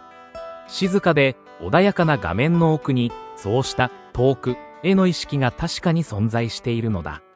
現代の私たちへのメッセージ。この作品が2025年、東京、三菱一号館美術館において開催される、ルノワール×セザンヌモダンを開いた二人の巨匠、展で展示されることには、特別な意味がある。都市の喧騒の中に暮らす私たちが、ふと足を止めて、この風景と向き合うとき、そこに流れる時間は、現代のそれとはまるで異なる。目の前の画面からは、風が吹いてくるように感じられる。遠い島の岩と波と空気が、私たちの心の深くにまで届いてくる。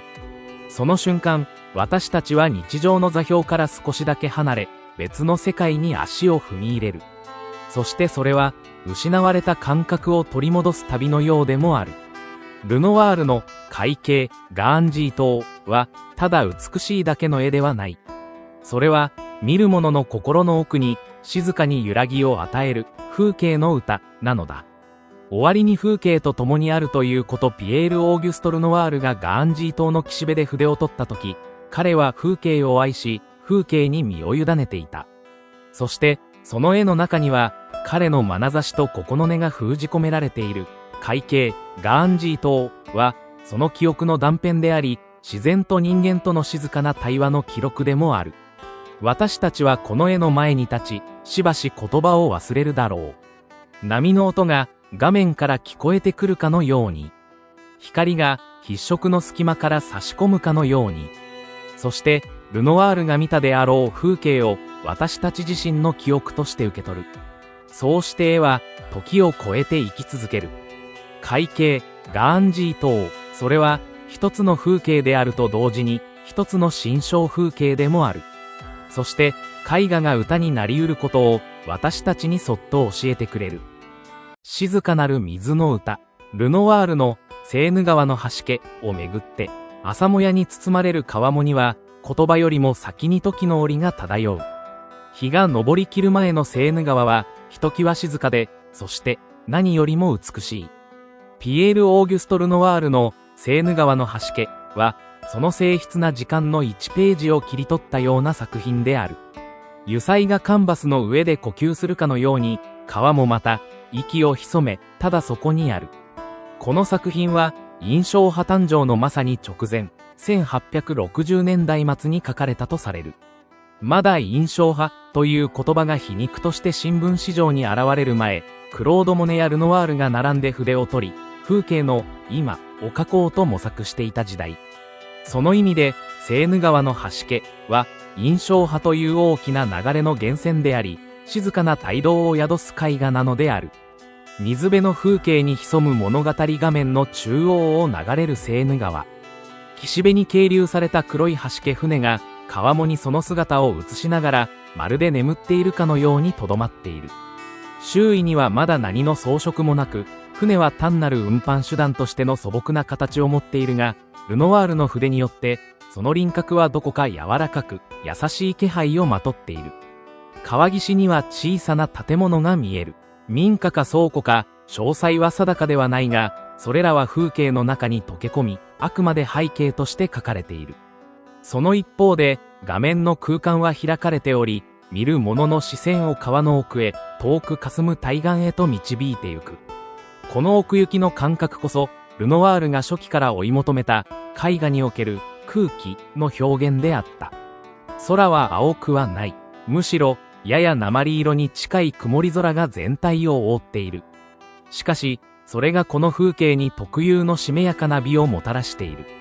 太陽が直接照らしていないからこそ、水の表面は穏やかで、淡く、そして静謐なのだ。ルノワールとモネ共同制作の記憶この、セーヌ川の橋家が書かれた1869年頃、ルノワールはしばしばクロード・モネと共に湖外制作に出かけていた。彼らが好んで訪れたのは、パリ西部のセーヌ河畔、ブージバルやシャトゥ、アルジャントゥイユといった場所である。彼らは同じ風景に向かって並んでイーゼルを立て、光の変化を追いかけるように絵筆を走らせた。このような制作姿勢は、後に印象派の中核的な特徴となるが、当時の彼らにとっては実験であり、挑戦であり、そして何よりも自由への憧れだった。ルノワールのセーヌ川の橋家にも、そうした自由な眼差しが反映されている。構図は緩やかで、画面全体に漂うのは理論ではなく、感覚である。自然の細部を忠実に写し取るのではなく、光と空気、そして時の流れを捉えようとする視線こそが、この絵の骨格を成している。水と空気のキメルノワールの筆使いに注目してみよう。セーヌ川の橋家においては、まだ彼の後年の艶やかな筆致は見られないが、それでもすでに物質と光との境界を捉える感性がにじみ出ている。水面の描写には微妙な濃淡がつけられ、まるで緩やかな風が水を撫でているかのようだ。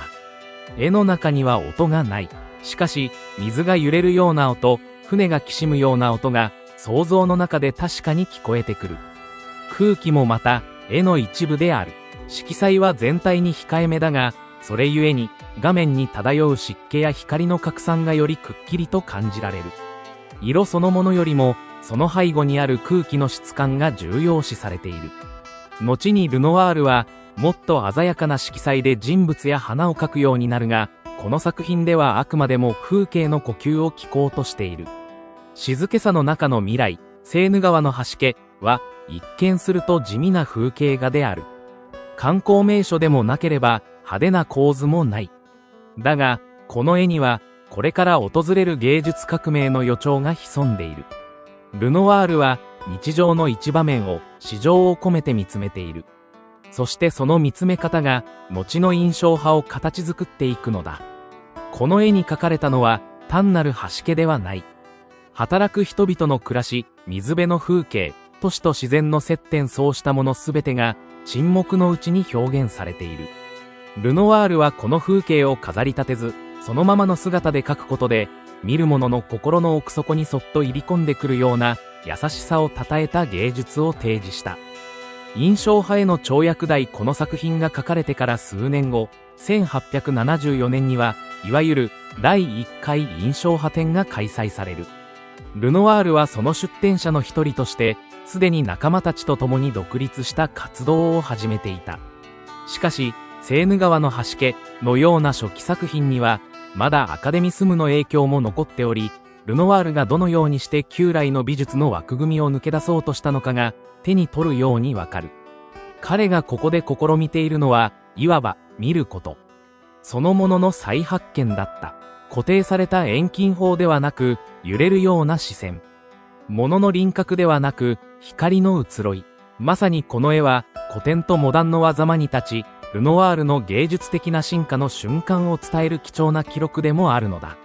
美術館でこの絵に出会うということ。2025年、三菱1号館美術館において開催される、ルノワール×セザンヌモダンを開いた二人の巨匠、展では、この、セーヌ川の橋家がオルセー美術館から来日し、展示される予定である。東京という都市の真ん中で、この静かな川の風景と向き合うとき、私たちは現代という騒がしい時代の中で、ふと立ち止まることを促される。ルノワールの筆が刻んだ川のさざ波、橋家の重み、空の気配。それらは150年以上の時を超えて、なお私たちの心に語りかける。静かで、穏やかで、しかし確かに息づく風景。それは、絵画であると同時に、一編の歌でもある。セーヌ川の橋家は、ルノワールの作品群の中では決して有名な一枚ではない。けれども、それゆえに、この絵には彼の原点とも言える感覚が凝縮されている。目立たない風景の中に美を見出すということ。そこにこそ、印象派の精神が脈打っているのではないだろうか。ルノワールがこの絵を描いたその日、セーヌ川の岸辺にはきっと、緩やかな風が吹いていたに違いない。その風は今も絵の中を漂っている。そして私たちの心にもまたそっと吹き込んでくる。オーギュスト・ルノワールの作品、雪景色、ひとときの寒さ、ひと冬の市場。雪の画布に浮かび上がるルノワールの稀有な眼差し。1870年代、印象派の画家たちが自然の移ろいや光の効果を追い求めていた時代に、ピエール・オーギュスト・ルノワールが描いた雪景色は、その画業の中でも極めて珍しい存在である。ルノワールといえば、陽光あふれる庭園、水辺の幽楽、そして何より女性像や子供たちの柔らかい表情と色彩が特徴的だが、本作はそれとは一線を画す、冷たく静筆な世界を描き出している。この作品は、2025年に三菱一号館美術館で開催された、ルノワール×セザンヌモダンを開いた2人の巨匠展で展示され、多くの鑑賞者の関心を集めた。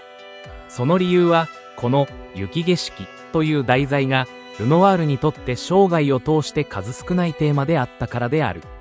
限られた冬の表現、私は寒さに弱かった、ルノワール自身が語っているように、彼は寒さを苦手としており、冬景色を描くことは稀だった。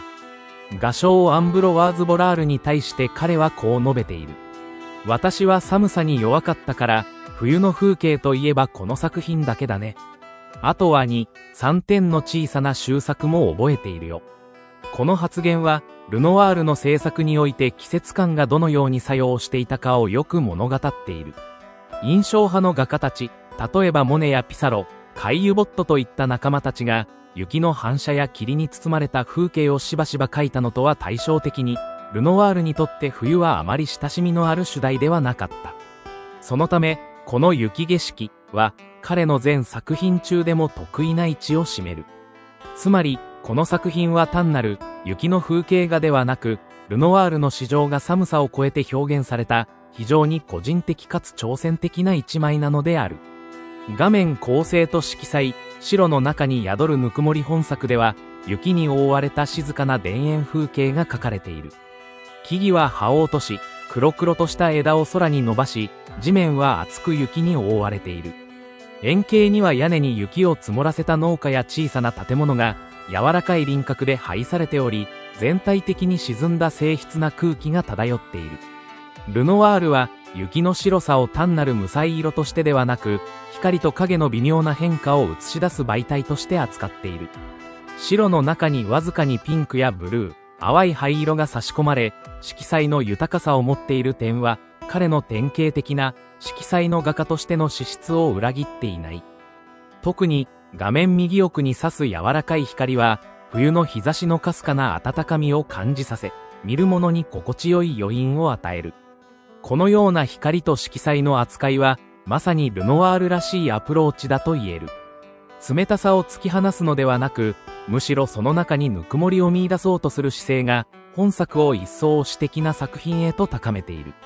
印象派的技法の試み、即興的な筆致と構図。雪景色には、1870年代の印象派特有の即興的な筆致が色濃く見られる。空や雪の地面には、薄く伸ばされた絵の具の上に素早いタッチが重ねられ、木々の枝や背景の家屋にはラフながら確かな描写がなされている。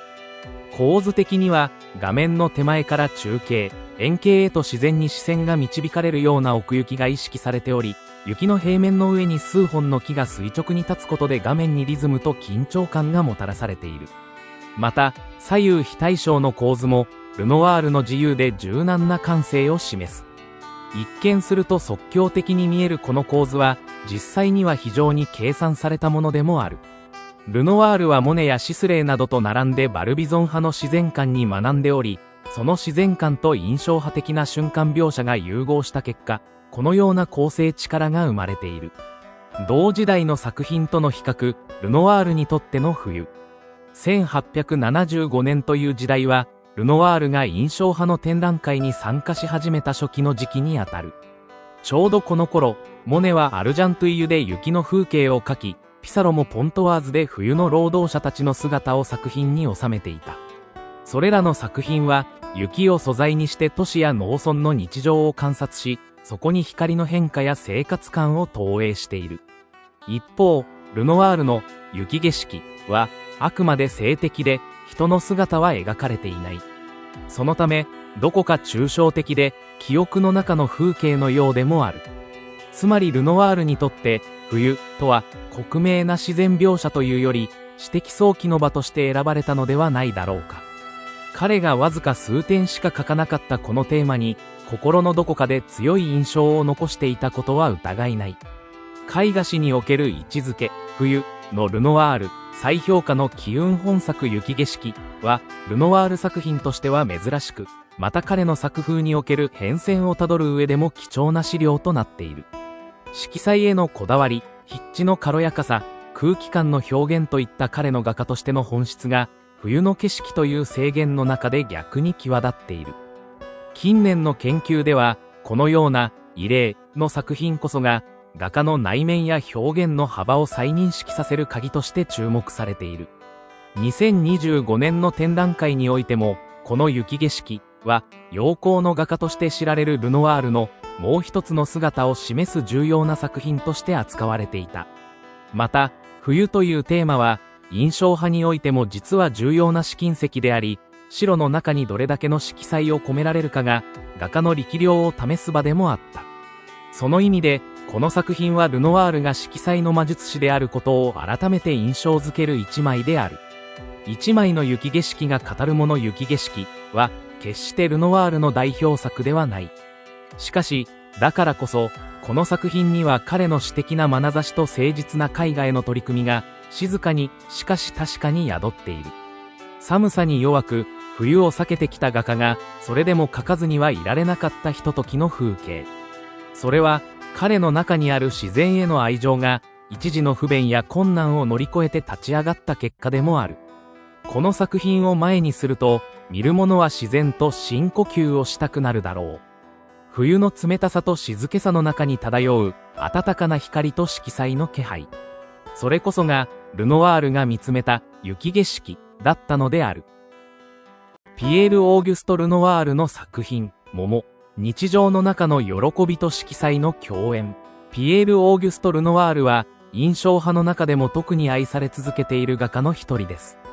彼の作品は、人々の生活の喜び、光に包まれた人物や風景、そして美しく彩られた生物など、見る者に温かさと性の豊かさを感じさせるものばかりです。そんなルノワールの作品の中でも、桃、1881年制作は、華麗な人物画とは異なる静けさと親密さに満ちた一枚です。この作品は、ルノワールが友人ポール・ベラールの家族と過ごしたノルマンディ滞在時に描かれたもので、ベラール家の日常の一場面を思わせる穏やかな静物画です。白いクロスの上に置かれた白いボール、そしてその中に盛られた桃。ごくありふれた家庭の食卓の光景が、ルノワールの手によって永遠の美に昇華されています。本校では、この桃という一見地味ながら奥深い作品を通して、ルノワールの静物画における美意識、色彩への探求、そして印象派の中での彼の独自性を探ります。また、2025年に三菱一号館美術館で開催される、ルノワール×セザンヌ、展という文脈において、この作品が果たす役割についても考察していきます。1881年という制作年は、ルノワールが印象派としての活動から一歩踏み出し、より独自の表現を模索し始めた時期にあたります。この年、彼はイタリア旅行を経てラファエロやルネサンス美術の厳格な造形に触れ、描くとは何かという根本的な問いに向き合うことになります。その直前、彼はフランス北部のノルマンディにあるポール・ベラールの邸宅ビルヌーブレ・ザビニョンに滞在し、多くの作品を制作しました。ベラールは外交官であり、芸術のパトロンでもありました。ベラール家での日々は、ルノワールにとって自然に囲まれた静かな環境の中で絵画に集中できる貴重な時間であり、そこで描かれた作品には、生活の豊かさと親密さが濃く反映されています。モモもその一つです。ベラール家で日常的に使われていた白いデルフト陶器の食器、テーブルにかけられた白いクロス、そして盛られた果物という飾り気のない主題は、むしろその普遍性において深い意味を帯びてきます。美とは何か。それは豪華さや劇的な主題ではなく、日常の中にこそ宿っているルノワールはこの作品で、まさにそう語りかけているのです。モモの画面構成は非常にシンプルです。画面中央には白い陶器のボールがあり、そこにいくつもの桃が盛られています。その下には白いクロスが敷かれ、背景には色彩豊かな装飾模様が広がっています。この簡潔な構成の中には、実は精緻に練られたバランスがあります。白いボールとその中の桃は、構図の中心に安定的に配置され、視線は自然と果物の柔らかな質感と色彩へと導かれます。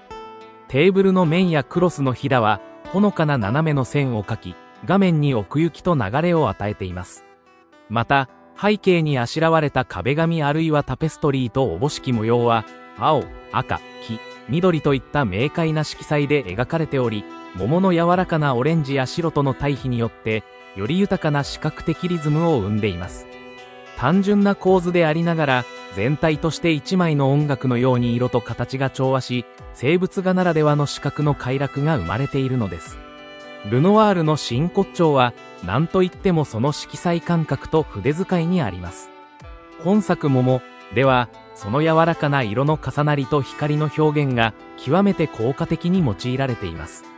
桃の表面は、オレンジ、赤、黄色、そしてわずかに緑がかった色彩が混在し、まるで熟した果実の香りが漂ってくるような質感を生み出しています。ルノワールの筆致は決して硬質ではなく、絵の具を塗るというよりは、色を肌にのせるような柔らかさがあります。その結果、果実は存在しているというよりも、光と空気に包まれているかのような印象を与えます。白いボールやクロスの描写にも、微妙な色の変化が見られます。白一色ではなく、青や灰色、あるいは淡い紫が使われることで、物体としての厚みや陰影が表現されています。背景の模様に使われた色彩もまた、決して平面的ではなく、筆の動きに合わせて微妙な濃淡を伴い、画面に活気を与えています。このように、ルノワールは色彩を通して、形を描くのではなく、色そのもので形と空間を生み出すという方法をとっています。これは印象派の基本原則でもありますが、ルノワールの場合、それがより感覚的で官能的な方向へと向かっているのです。生物画というジャンルは、17世紀のオランダ絵画において成熟し、18世紀にはロココ的な装飾性を帯び、19世紀に入ってからは写実主義や印象派の中で再び注目を集めるようになります。ルノワールは、シャルダンやドラクロワといった過去の巨匠たちの生物画を深く敬愛しており、日常的なモチーフを高い芸術性に昇華させる手法を受け継いでいます。しかし同時に、彼は印象派的な色彩理論を用いることで、より現代的で感覚的な生物画を確立しました。モモにおいては、シャルダン的な日常感覚と印象派的な光と色の視覚体験が見事に融合しています。桃という果物は、フランス絵画においてはしばしば女性性や豊穣の象徴とされることがありますが、ルノワールにおいてはより身近な生活の喜びとして素朴にしかし愛情深く描かれているのです。2025年に開催されるルノワール×セザンヌモダンを開いた2人の巨匠展では、両者の生物画が並列で紹介されることになります。桃とセザンヌのわらひもを巻いた壺、砂糖壺とリンゴの対比は、まさに2人の芸術観の違いを象徴しています。セザンヌが生物画を通して幾何学的な構成と空間の構造を追求したのに対し、ルノワールは形よりも色、構築よりも感覚を優先しました。セザンヌにとって絵画とは組み立てるものだったのに対し、ルノワールにとっては感じるものだったのです。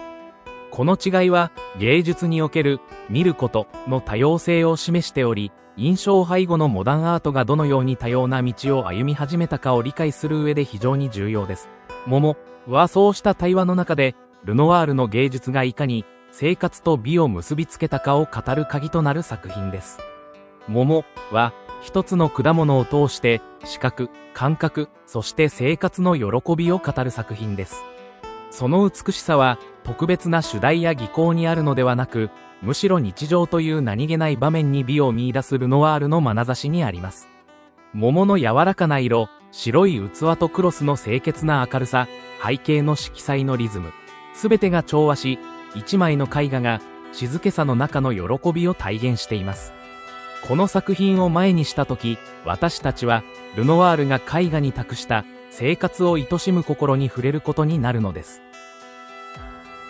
ルノワールの作品、花瓶の花。モダンを彩る静けさと優雅さ。ピエール・オーギュスト・ルノワール1841年から1919年は、印象派を代表する画家であり、その華やかで生命感あふれる色彩表現は、19世紀後半の美術史に大きな足跡を残しました。ルノワールの絵画といえば、人々の幸せそうな表情、柔らかな輪郭、ぬくもりに満ちた光の表現が特徴ですが、その活動は人物画や風俗画だけに止まりません。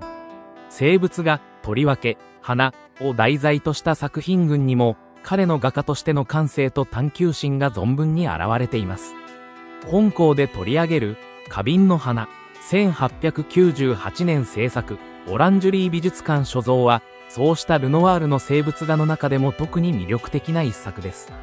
2025年に三菱一号館美術館で開催される展覧会オランジュリー美術館オルセー美術館コレクションよりルノワール×セザンヌモダンを開いた二人の巨匠において、日本の観客に公開される本作は、ルノワールのモダンに対するアプローチ、そして彼の色彩と筆致の技法を理解する上でも貴重な資料と言えるでしょう。印象派の中でも特に人物描写に秀でていたルノワールは、日常の幸福や親密な空間を描くことに長けていました。一方で、彼は生物画にも繰り返し取り組んでおり、その多くは花や果物といった生命感に満ちた題材を選んでいます。生物画は、ルノワールにとっては純粋な色彩と形態の探求の場であり、同時に技巧の域を凝らすための格好の実験場でもありました。19世紀末に描かれた花瓶の花は、ルノワールが円熟期に入っていた時期の作品であり、彼が印象派から脱却し、より構築的かつ絵画的なスタイルへと移行していた最中に位置づけられます。この時期、彼はルーベンスやイングレスといった旧来の巨匠からの影響を再評価しており、絵画における形と量感に重きを置くようになっていました。作品の構図と主題本作、花瓶の花は、その名の通り、花瓶に生けられた花々が主題となっています。中央にはやや背の高い花瓶が配され、そこから様々な花が咲き乱れるように広がっていきます。色とりどりの花は、バラ、ダリア、マリーゴールド、ゼラニウムなどと推定され、色彩のハーモニーと動きに満ちた構図を形成しています。花瓶の置かれたテーブルや背景の詳細は比較的簡素に描かれており、視線は自然と花の中心に引き寄せられます。空間的奥行きは最小限に止められており、あくまで花の形態と色彩が主役であることが強調されています。この構図から感じ取れるのは、ルノワールの優れた観察眼と、物の生命力を視覚的に捉える能力です。彼は花を単なる静止したモチーフではなく、そこに込められた生きている時間を描こうとしています。開花の瞬間の華やかさと、やがてしおれていく過程すらも、美しさとして昇華されているのです。色彩と筆致、光をまとう花々ルノワールの最大の魅力の一つは、何と言ってもその色彩です。花瓶の花でも、温かみのある赤やピンク、黄色、白、そして緑が織りなす色彩の交響曲が画面全体を覆っています。これらの色彩は決して単色でべったりと塗られているわけではありません。彼の筆致は短く柔らかく、花びらの一枚一枚をなぞるように色が重ねられています。また、光の表現も印象的です。強い光源は描かれていませんが、花々は柔らかな拡散光に包まれており、画面全体が穏やかに輝いているように見えます。これはルノワール独自の拡散的光表現の技術の成果であり、細かい陰影を避け、色の中に光を封じ込めるような効果をもたらしています。さらに注目すべきは、背景との色彩的な対比です。背景はあえて鈍いグレーやベージュ系の色彩でまとめられており、前景の花々の鮮やかさが際立っています。この色彩設計によって、見る者は花の存在にまっすぐ向き合わざるを得ない構図になっているのです。モダンを開いた2人の対比、ルノワールとセザンヌ、花瓶の花が展示される2025年の三菱一号館美術館の展覧会では、ポール・セザンヌとの対比が意識されています。両者とも19世紀末から20世紀初頭にかけて活動し、モダンアートの父としての評価を受けていますが、そのアプローチは大きく異なります。セザンヌが対象の形態を幾何学的に捉え、構造の強靭さと空間性を追求したのに対し、ルノワールはあくまで感覚と感情、柔らかな美しさを大切にしました。セザンヌの花瓶の花が、時に石のように重たく、彫刻的なのに対し、ルノワールのそれは空気を含んだ香り立つような印象を与えます。この違いは、二人がモダンをどう捉えたかに起因しています。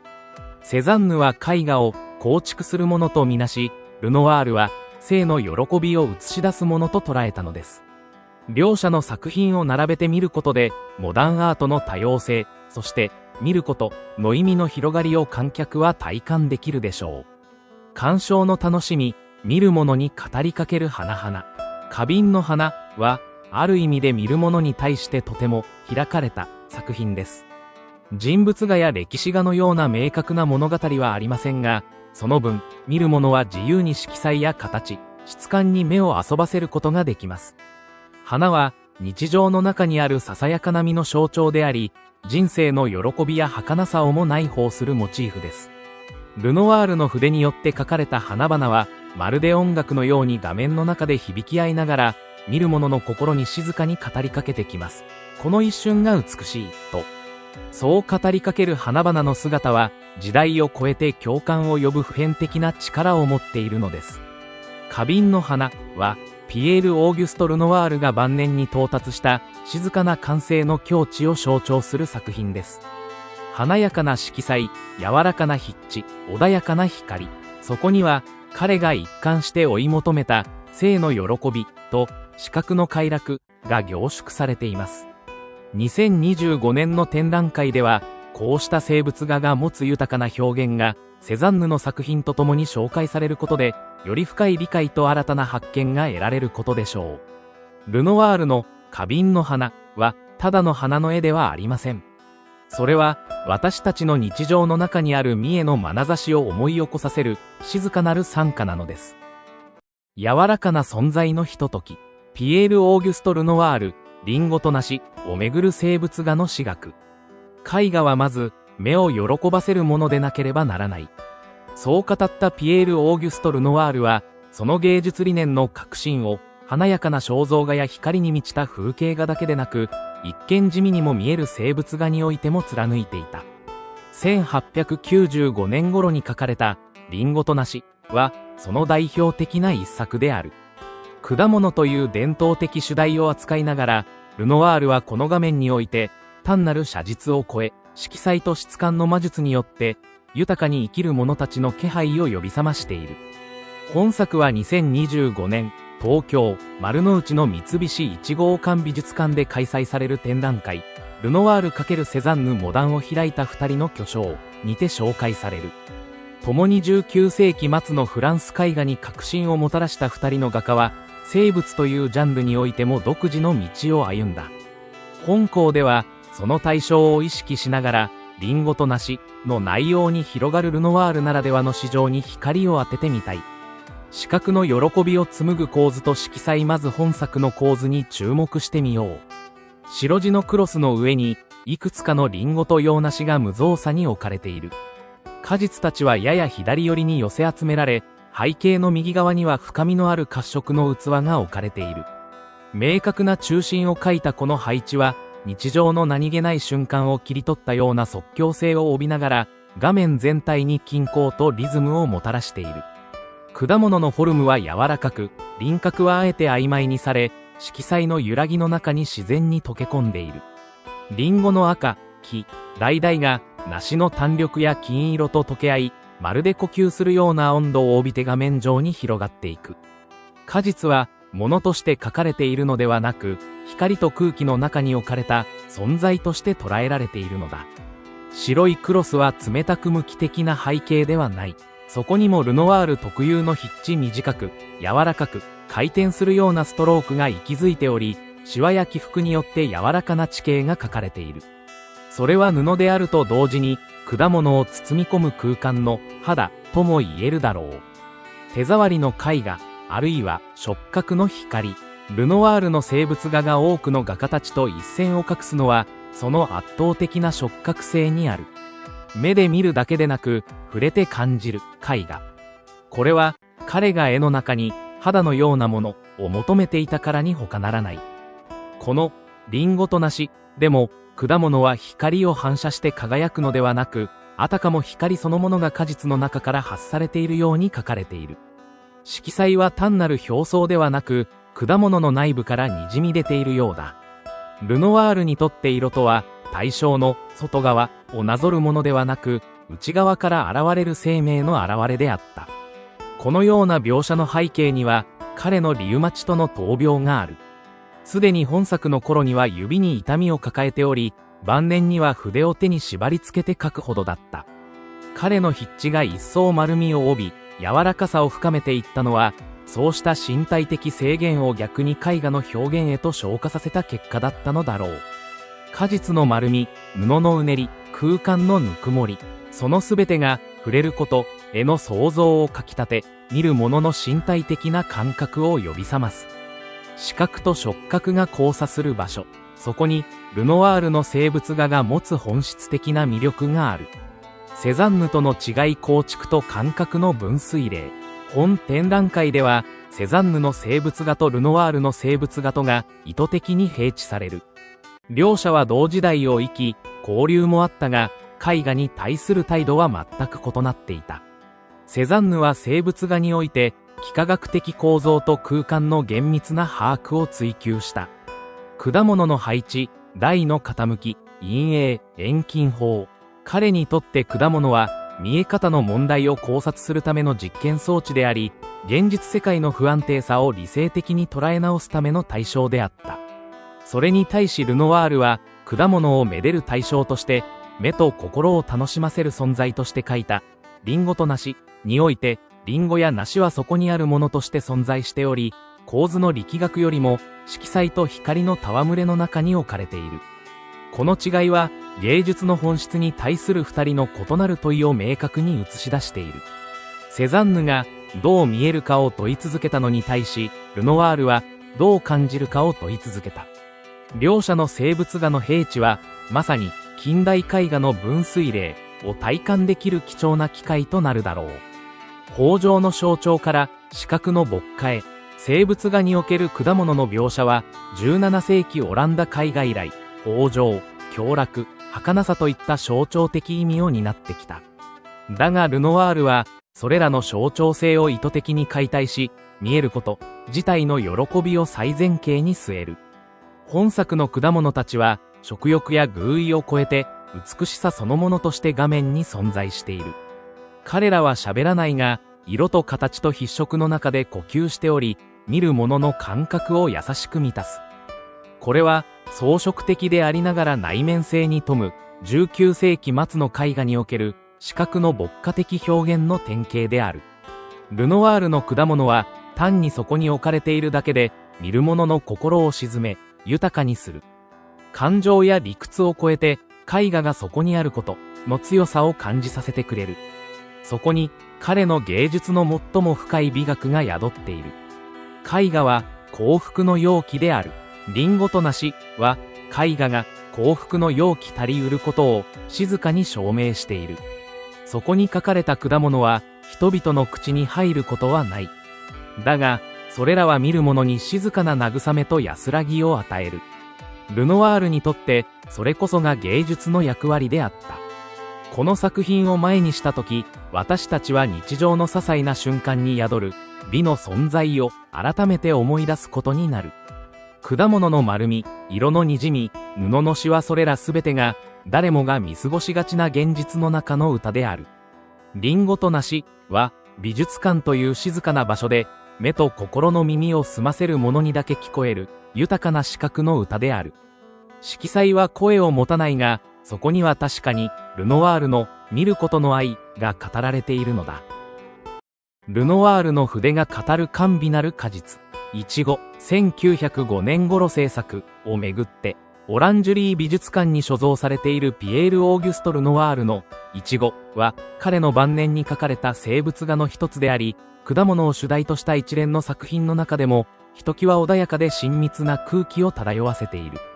本作は、2025年三菱一号館美術館で開催される展覧会、ルノワール×セザンヌモダンを開いた二人の巨匠においても、その対照的な美学の焦点として展示される重要作の一つである。印象派として出発したルノワールは、19世紀後半から20世紀初頭にかけて、人物画や風景画に加え、数多くの生物画を手掛けている。特に晩年には、リウマチによる身体的制約を抱えながらも、絵筆への情熱を失うことなく、身近な対象果物、花、陶器、布を描き続けた。いちごもその流れの中に位置づけられる作品であり、限られたモチーフに全ての視線と思いを注ぎ込むような凝縮感が画面に漂っている。構図はごく簡素である。陶器の皿に山盛りにされた赤い果実。背景は柔らかな布地とテーブル。画面右端には器の円がちらりと見切れている。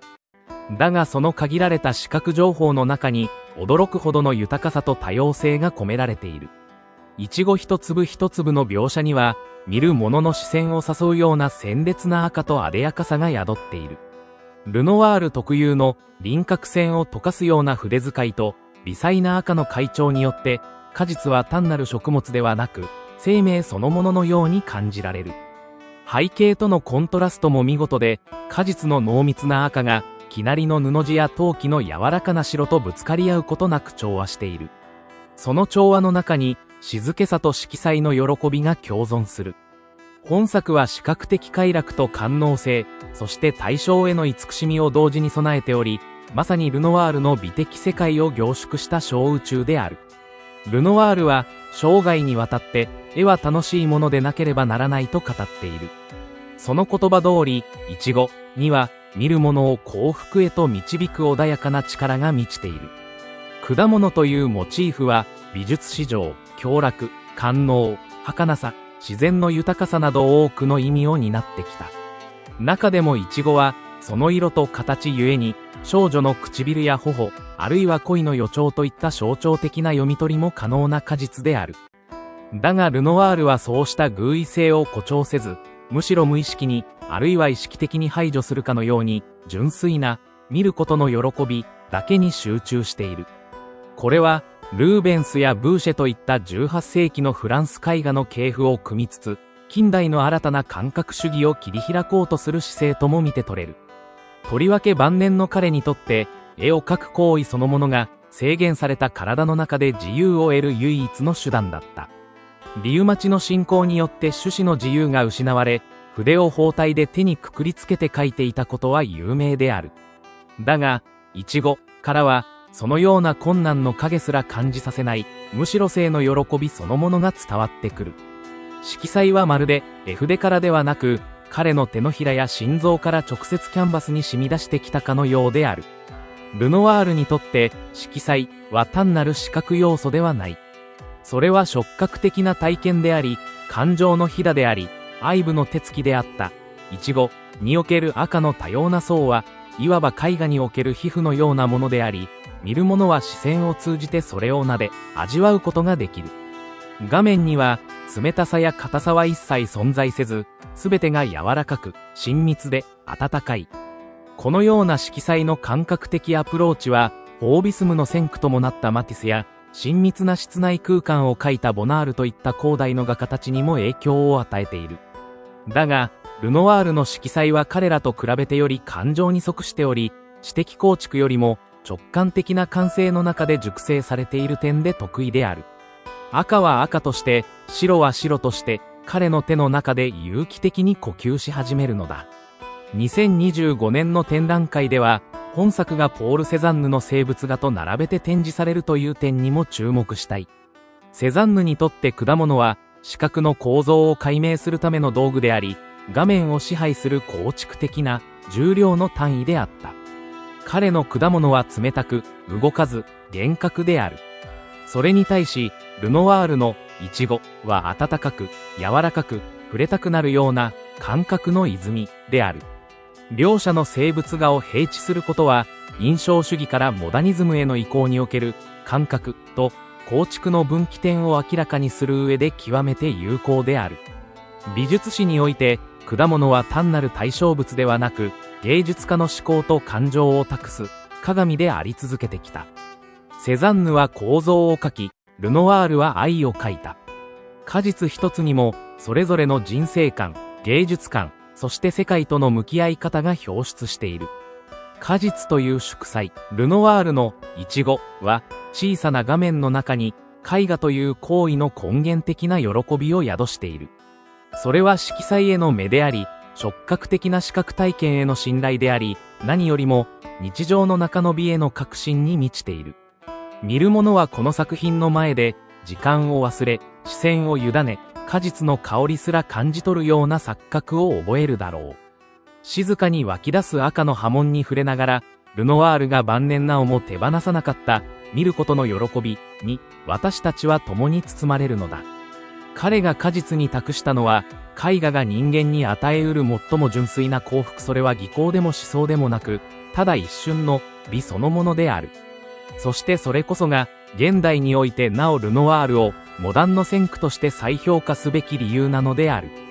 ルノワールの芸術は、近代化の荒波の中で失われがちな感覚の快楽を取り戻す場でもあった。彼の作品を前にすると、私たちは芸術がいかにして日常の中に静かな奇跡をもたらしうるかを知る。それは決して大行なドラマではなく、むしろ誰の目の前にも等しく開かれた、柔らかく差し出された世界である。また、日本におけるルノワール需要は、戦後の美術教育や印刷文化を通じて広く浸透し、とりわけその優美で親しみやすい作風は、時代を問わず高い人気を持ってきた。今回の展覧会におけるイチゴの公開も多くの鑑賞者にとってルノワールの本質と改めて向き合う契機となるだろう。最後にこの作品の絵肌に宿る幸福の質について改めて述べておきたい。ルノワールにとって幸福とは苦しみの不在ではなく、むしろ痛みや限界の中でなお幸を見出す力であった。イチゴの赤は単なる果物の色ではなく、生命を肯定する芸術家の熱そのものなのだ。絵画が人間の尊厳を育む手段であることを、ルノワールは語ることなく、ただ描くことで示してくれる。色彩の祝祭としての花、ピエール・オーギュスト・ルノワール晩年の生物画における市場と形式。ピエール・オーギュスト・ルノワールピエール・オーギュスト・ルノワール、1841から1919は、印象派の巨匠として広く知られ、19世紀後半のフランス絵画において極めて重要な位置を占める画家である。彼の描く世界は、光と色彩にあふれ、柔らかく官能的な筆致を通じて、見る者に視覚的快楽と温かみのある人間的情感を伝えてやまない。人物画における女性像や子供の姿、また風景画における柔らかな自然描写に定評のあるルノワールだが、その晩年には、生物画というジャンルにおいても独自の表現を確立している。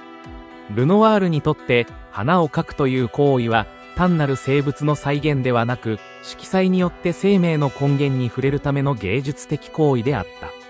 花というモチーフは彼にとって極めて自然で親密な対象であり、その美しさと繊細さを通じて光と色の変幻、形態の儚さ、そして感覚の流動性を探ることができた。花において描かれているのは赤、ピンク、黄、紫など多彩な花々が釉薬をかけた中型の陶器の花瓶にぎっしりと生けられた構図である。そこには特定の品種名を判別する写実性は希薄であり、むしろ全体として花という集合的な実の現象が画面に顕現している。ルノワールは対象の正確な描写よりも、その佇まいから立ち上がる視覚的、触覚的印象を捉えようとしているのだ。この花は視覚だけでなく、嗅覚や触覚すらも喚起するような質感とぬくもりをたたえている。それは、まさにルノワールが生涯をかけて追い求めた、感覚の絵画の革新であり、見る者をその色彩のリズムと柔らかな良感の中へと誘う。陶器と絵の具、職人の記憶と画家の手技ルノワールが若き日に陶磁器の絵付け職人見習いとして働いていた経験は、晩年の静物画に明確に反映されている。花において花々を支える花瓶の描写は、単なる容器ではなく、画面の安定感と造形的な重心を担う存在として構成されている。この花瓶には釉薬の光沢が柔らかく反映されており、その表面にうっすらと浮かぶ色の揺らぎは、絵の具の混色と重なりによって丁寧に再現されている。陶器の丸みや重量感が穏やかに描かれ、それによって花々の軽やかさが一層際立つのである。花瓶と花の対比、つまり器と生命の対峙は、静物画の伝統的構造の一つであるが、ルノワールはその図式を感覚的な共鳴へと昇華させている。陶器の冷たさや硬さが、花の柔らかさや温かみと響き合い、画面に視覚的なハーモニーをもたらしているのだ。花の最大の魅力は、何よりもその色彩の扱いと筆致にある。ルノワールは、絵の具を塗るというより、置く、撫でる、重ねる、といった柔らかなタッチによって、対象を構築している。色彩はお互いに滲み合い、明確な輪郭線はほとんど見られない。こうした筆法は、印象派の技術の延長でありながら、晩年のルノワール独自の様式へと進化している。とりわけ花びらの描写においては、赤からオレンジ、ピンク、白、さらには花の中心にあるわずかな青紫に至るまで、複数の色相が巧みに絡み合い、見る者の目に豊かな感覚的体験をもたらす。絵の具の層は薄く、時に厚く盛られ、その凹凸のある表面が実際の光を受けて微細に反射することで、静止した絵画があたかも時間をはらんだ、生きた場として機能する。このような色彩と筆致の表現は、ルノワールにとって光の変容を捉える手段であると同時に、対象の内在的なリズムを呼び起こす詩的な手法でもある。花の中で咲き誇る花々は、個別の存在というよりも、全体としての色彩の旋律を奏でるかのように画面を占めている。ルノワールの静物画には、特定の厳密な構成というより、視覚の自然な流れに即した配置が特徴である。花においても、画面全体に対する明確な中心線や対称性は存在しない。しかしそこには、視線を導くための微細な工夫が至るところに施されている。例えば、最も鮮やかな赤い花がわずかに画面の左上に配置され、そのサイドが周囲の淡いピンクや白によって引き立てられている。また、花瓶の底部には濃い影がわずかに描かれ、その影が画面下部の余白を支配することで、全体の視覚的安定を持っている。このようにして、ルノワールは混沌とした色彩の集積を、繊細な色彩のバランスと筆色のリズムによって、見るに心地よい秩序へと再構成しているのである。それは、感覚に根ざした構成の美学であり、幾何学的な秩序を追求したセザンヌの構築性とは全く異なる方向性にある。ルノワールの静物画は、しばしば人物画に比して軽んじられてきた節があるが、それはルノワールの装飾的な側面を過小評価した偏見に過ぎない。実際、彼の静物は、マティスをはじめとするフォービスムの画家たちや、ボナールやビュイヤールといったナビ派にも大きな影響を与えている。彼らに共通して見られる色彩を主体とした画面の構成、柔らかな形態の連続性、そして感覚に根ざした構図の揺らぎは、ルノワールの晩年の静物に端を発していると言える。花のような作品に見られる色彩の豊穣さは、もはや写実を超え、抽象的な色彩のリズムとして、20世紀の絵画に新たな可能性を示唆していた。ルノワールは生涯にわたって、美と感覚の喜びを信じ、追い求めた芸術家であった。花の書かれた1901年頃、彼はすでにリウマチ性疾患に苦しんでいたが、筆を握る手に包帯を巻き、あるいは絵筆を指にくくりつけながら制作を続けたという逸話はよく知られている。そのような困難な身体状況の中で描かれた作品に、これほどまでに明るく、柔らかく、生命に満ちた色彩が宿っているという事実は、まさにルノワール芸術の本質を象徴している。花は、彼にとっての視覚的な意味であり、色彩による快楽の構築であると同時に、見る者に対する静かな祝福のようでもある。花は枯れ、画家は病み、時間は過ぎ去る。しかし、画面の中で咲き誇る色彩は、見る者の記憶に温かく刻まれ続ける。ルノワールはその筆で、儚い美を永遠のものへと昇華させたのだ。そしてこの花は、2025年の展覧会において、セザンヌの理知的で緊張感のある生物画と向かい合うことで、改めて感覚に基づいたモダニティというルノワールの芸術的意義を強く印象づけるに違いない。生物画の中で咲くこの花は、色彩と形態によって私たちに語りかける生きることの喜びと美に触れることの幸福を。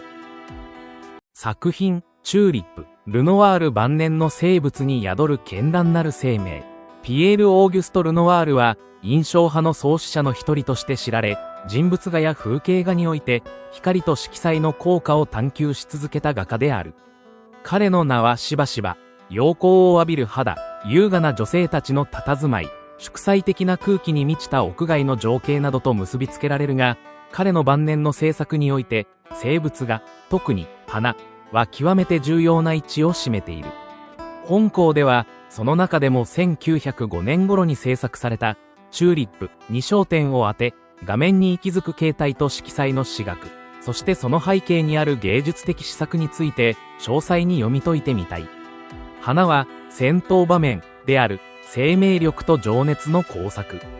チューリップにおいて、まず目を引くのは、画面を埋め尽くすように密に描かれた赤、黄、ピンクといった鮮やかな色彩を持つチューリップたちの存在感である。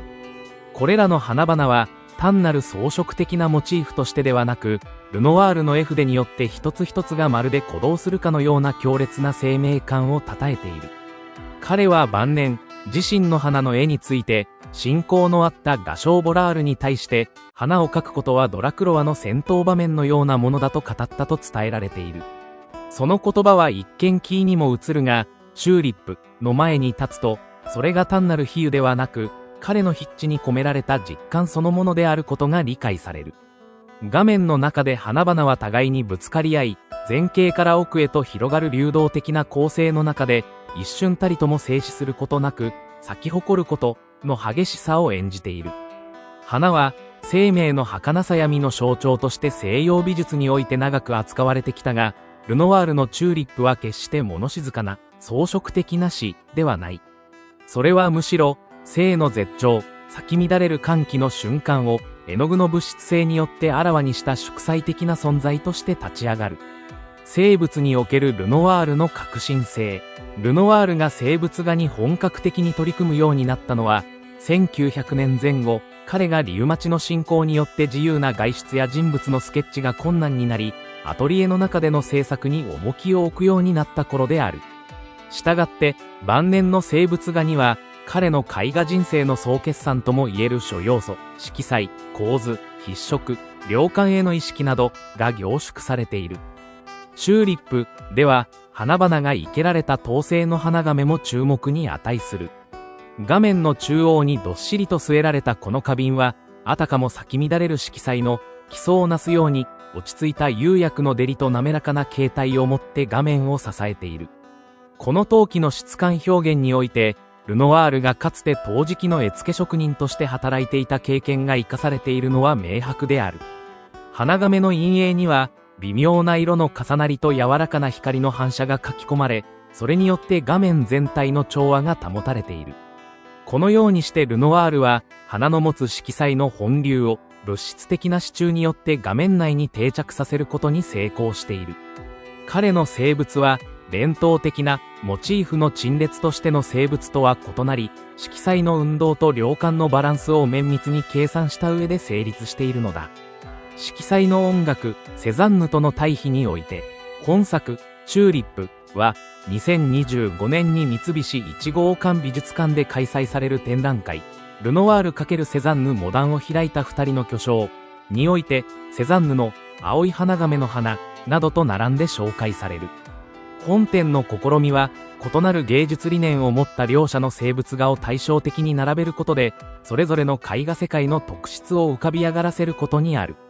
セザンヌが形の厳密な構成と画面の幾何学的構造を重視したのに対し、ルノワールはあくまで視覚の快楽、触覚的な感覚、そして光によって包まれるような色彩の公共を追い求めた。チューリップの色彩は、もはや自然の再現ではなく、感覚と感情による再構成としての視覚的音楽とでも言うべきものである。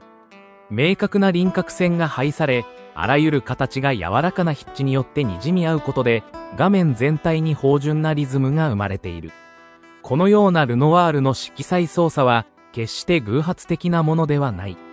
彼の晩年の手紙や会話には、光と色を音楽のように組み合わせてゆく意図が幾度も語られている。チューリップの画面から響いてくる色彩のハーモニーは、まさにその思想の結実であり、見る者の感覚を陶酔させる魅力を備えている。肉体性と視覚の快楽、ルノワール芸術の最終章。生物画におけるルノワールの表現は、人物画における肉体の官能と同質の感覚を伝えている。彼の筆は、花びらの一枚一枚を、あたかも肌のように描く。厚塗りの絵の具が、布ではなく肌をなぞるような感触を与えるのは、そのような視覚的快楽の追求に裏打ちされているからだ。これは単なる装飾主義ではない。ルノワールにとって、に、とは、触れられるような実在であり、絵の具という物質を介して、眼前に浮かび上がる現実そのものだった。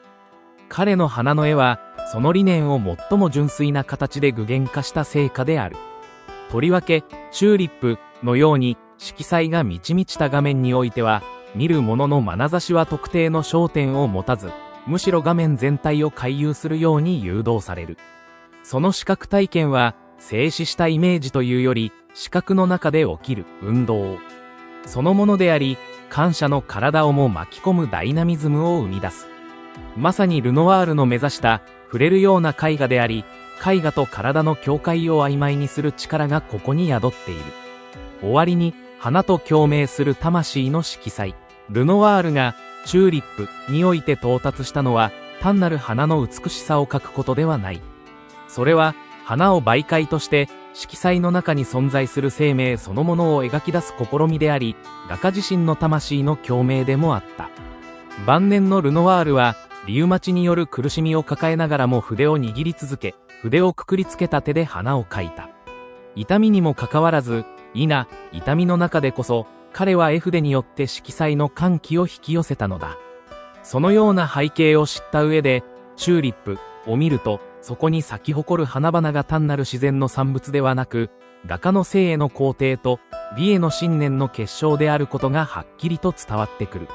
そこに書かれているのは、ただの花ではなく、ルノワールという画家そのものである。本展において、この作品は、セザンヌの静筆な構築味とは異なる形で、見る者に絵画という芸術のもう一つの極を指し示している。すなわち、構造ではなく、感覚によって、理念ではなく、触覚によって、観念ではなく、生命によって絵画を構築するという、ルノワールならではの表現哲学である。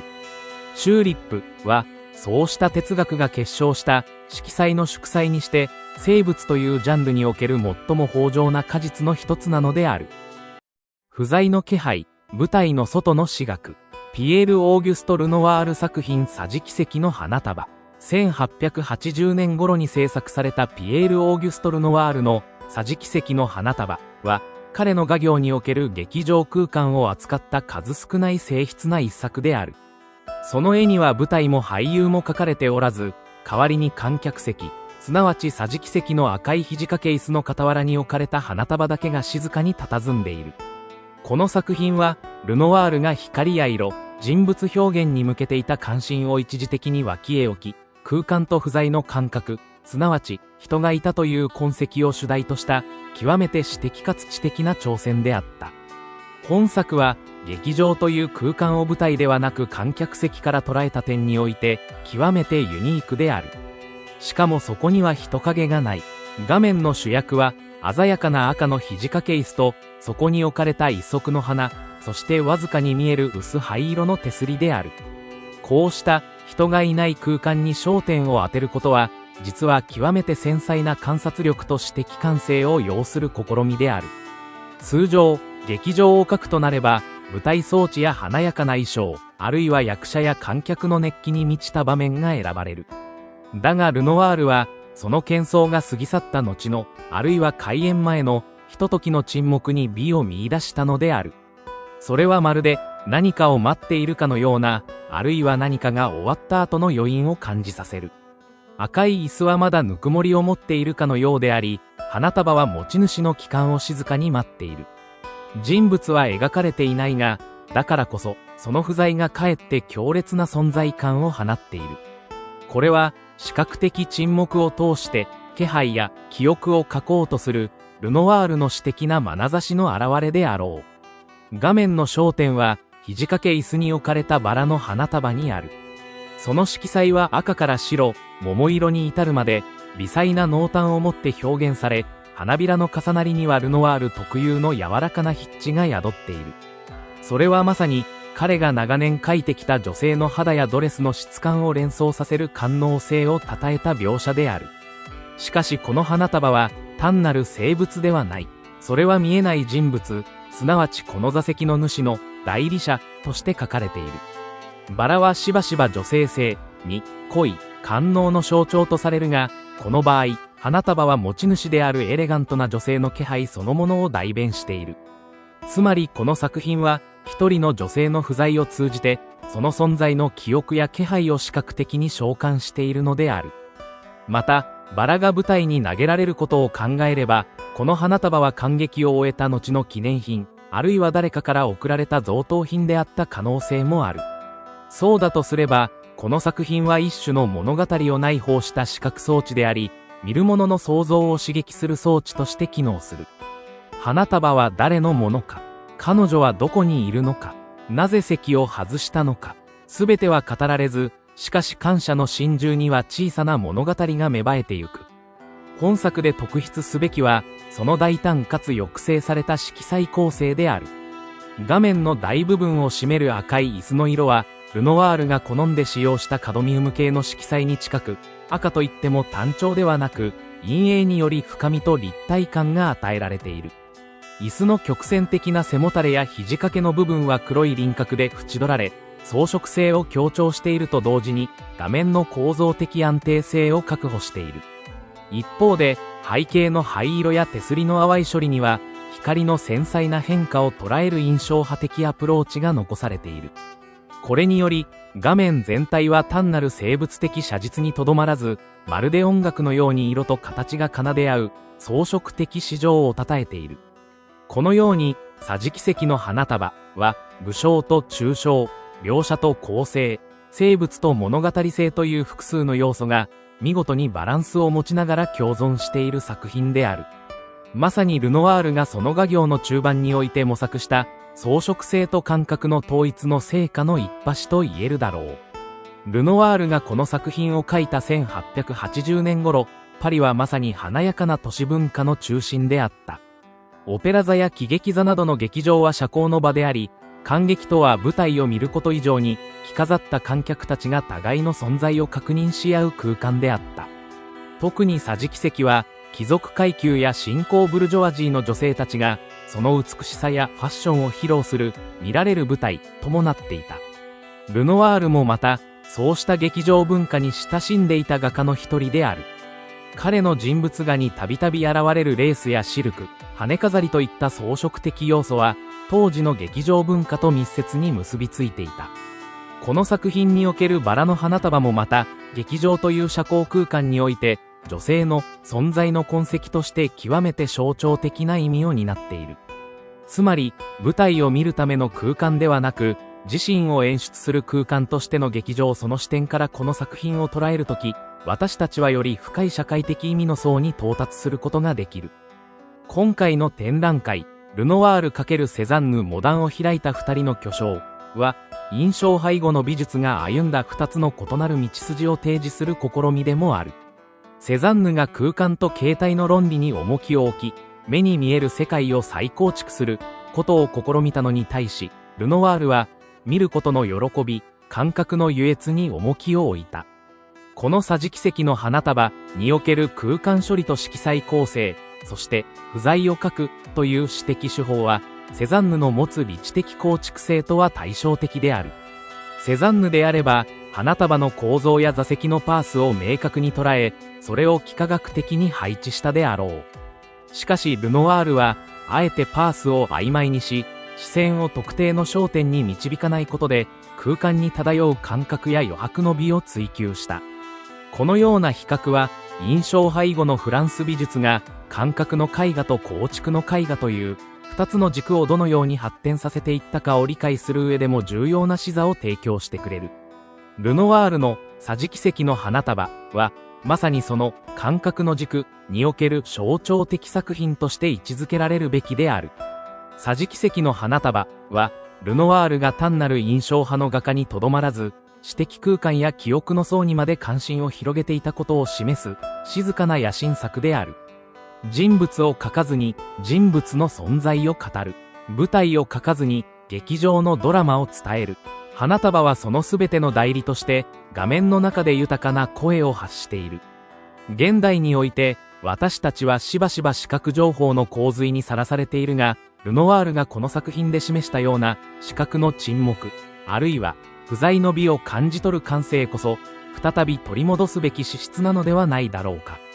そこにあるのは、見ることの根源的な優越、そして想像力が織りなす芸術の原風景である。この花束が静かに語りかける言葉に、見る者はどのような物語を重ねるのか、その問いこそが、絵画における真の対話である。花の形、生命の交際。ピエール・オーギュスト・ルノワールの作品、バラ。ピエール・オーギュスト・ルノワールは、印象派の巨匠として名高いが、その画業は印象派の範疇にとどまるものではない。生涯を通じて追求し続けたのは、対象に宿る美のエッセンスと、人間や自然が持つ生命の輝きを画面に昇華させることであった。とりわけ、1890年頃のルノワールの絵画に見られる生物画の展開は、印象派の明るい筆致を継承しつつ、より深い絵画的構築性と感性的豊穣さを融合させたものとして注目される。本校にて扱う、バラ、オルセイ美術館所蔵は、そのような時期に描かれた一枚であり、静筆かつ濃密な色彩の中に、花というモチーフの限りない変装を展開している。2025年に三菱1号館美術館にて開催される展覧会、ルノワール×セザンヌモダンを開いた二人の巨匠では、ルノワールとセザンヌという二人の画家の視線が交錯する中で、この作品も重要な役割を果たすだろう。以下では、このバラが表す造形と言語の問題、美の哲学、そしてルノワールの画業全体における位置づけについて詳細に論じていく。絵画史において、花は古来より象徴的、装飾的な意義を担ってきた。とりわけバラは、愛に、儚さ、女性性、官能、さらには宗教的な純潔や純教をも象徴する重層的なモチーフである。ルノワールがこのような題材を選んだことは、単なる生物画としての意匠ではなく、彼の美的理念そのものの具現化であったと言える。1890年頃という時期は、ルノワールにとって転機の時期である。すでに印象派的なスタイルを脱しつつあり、より構築的な形態、滑らかな表面処理、そして古典的な美の復興を志向していた時期である。彼がバラを描くことは、単なる花の美しさを捉える試みではなく、それを通して人間の官能的感受性と自然の継承を統合する新たな画風を模索する鋭意であった。バラの画面において、まず見る者の目を引くのは、花びらの豊かな色彩の響きと、それが画面全体に及ぼす柔らかな広がりである。中心に描かれたバラは、開花の瞬間を永遠に止めたかのように生々しく、赤やピンク、白の濃淡が幾重にも重ねられている。その色彩は単なる色の再現にとどまらず、光と空気の流れをも巻き込みながら、画面に生命を吹き込んでいるように見える。背景はあえて単純化されており、柔らかな茶褐色や快緑色によって彩られている。これにより、花の持つ色彩のバイブレーションが一層際立つ効果を生み出している。このような処理は、背景をぼかして主題を浮かび上がらせるという印象派の技法を継承しつつ、同時にルノワールの構成主義的な思考を示していると言えよう。筆致は、印象派的な細かいタッチからやや離れ、より滑らかで緻密な処理がなされている。花弁の一つ一つが、あたかも陶磁器のような質感を持ち、光を内包するかのような艶やかさを称えている。筆跡の存在を感じさせながらも、それが自己主張することなく、モチーフの魅力を支える構造の一部として機能している点に、晩年に至るルノワールの筆致への革新が見て取れる。ルノワールにとって、色彩とは単なる表層ではなく、対象が発する内的なリズムであり、見る者の感性に直接訴える力を持っていた。バラの花びらのグラデーションは、まるで人肌のような柔らかさを持ち、光の具合によって色が溶け合うように感じられる。これはルノワールが女性像を描くときと同じような官能的感覚が生物にも応用されている少佐である。彼が描く花は単なる植物学的記録ではなく生きた存在としての花である。花は咲き、やがてしおれ、枯れていくが、その一瞬の身にこそ永遠の輝きが宿る。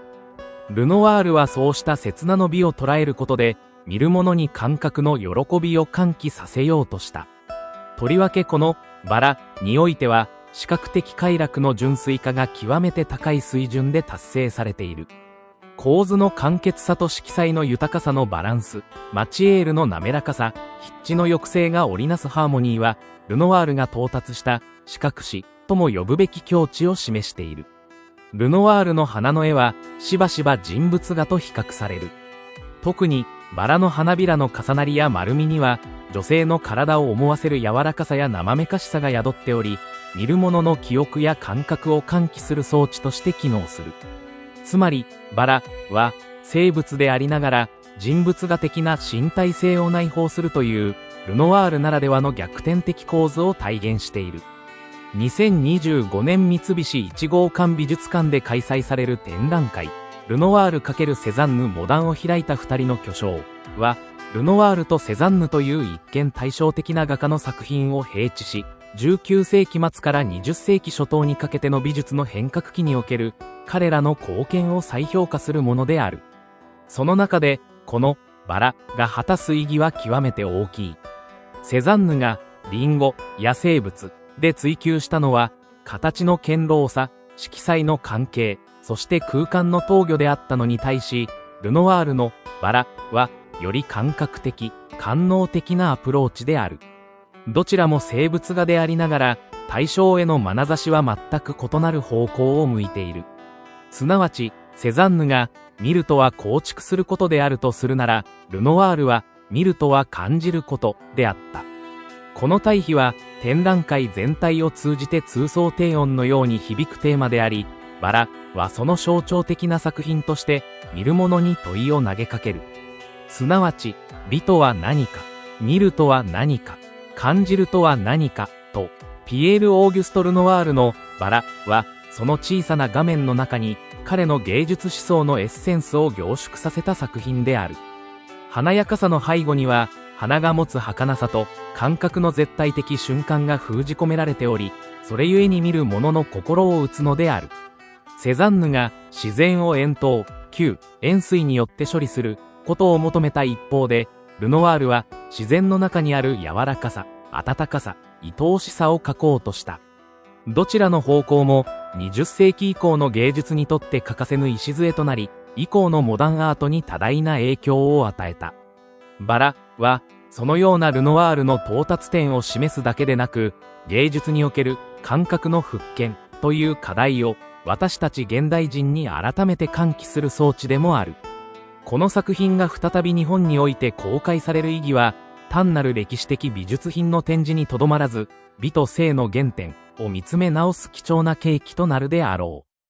作品帽子の女、ルノワール晩年の芸術的昇華と女性像の究極。置いてなお輝きを放つ筆色ピエール・オーギュスト・ルノワールが晩年に描いた帽子の女は、画家としての到達点とも言うべき深い美意識と、老境に至ってなお旺盛であった創作意欲とが見事に融合した作品である。本作は、ルノワールがリウマチにより両手を変形させ、絵筆を手に縛り付けて描かざるを得なかった最晩年期のものであるが、その筆致は驚くほど生き生きとしており、まるで若き日のエネルギーを取り戻したかのようなみずみずしさに満ちている。モデルの女性は名を残していないが、当時ルノワールのアトリエに出入りしていた若い女性たちの一人であった可能性が高い。と同時に、本作は誰か特定の人物の肖像であることを超えて、女性という存在の美を画面の全てに宿らせる試みであったと見るべきである。顔、衣装、帽子、背景、その全てが調和し、一つの美の相対として立ち現れるのだ。帽子のモチーフ、人工と自然の交差点。この絵における最大の視覚的焦点は、言うまでもなく女性のかぶっている帽子にある。大きく波打つつばのある帽子は、豊かな布地、羽、あるいは花などで飾られており、複雑な質感と色彩が幾層にも重なっている。それは19世紀末から20世紀初頭にかけての女性の装いを象徴するアイテムであり、社会的地位や流行の指標であると同時に、画家にとっては極めて魅力的な造形モチーフでもあった。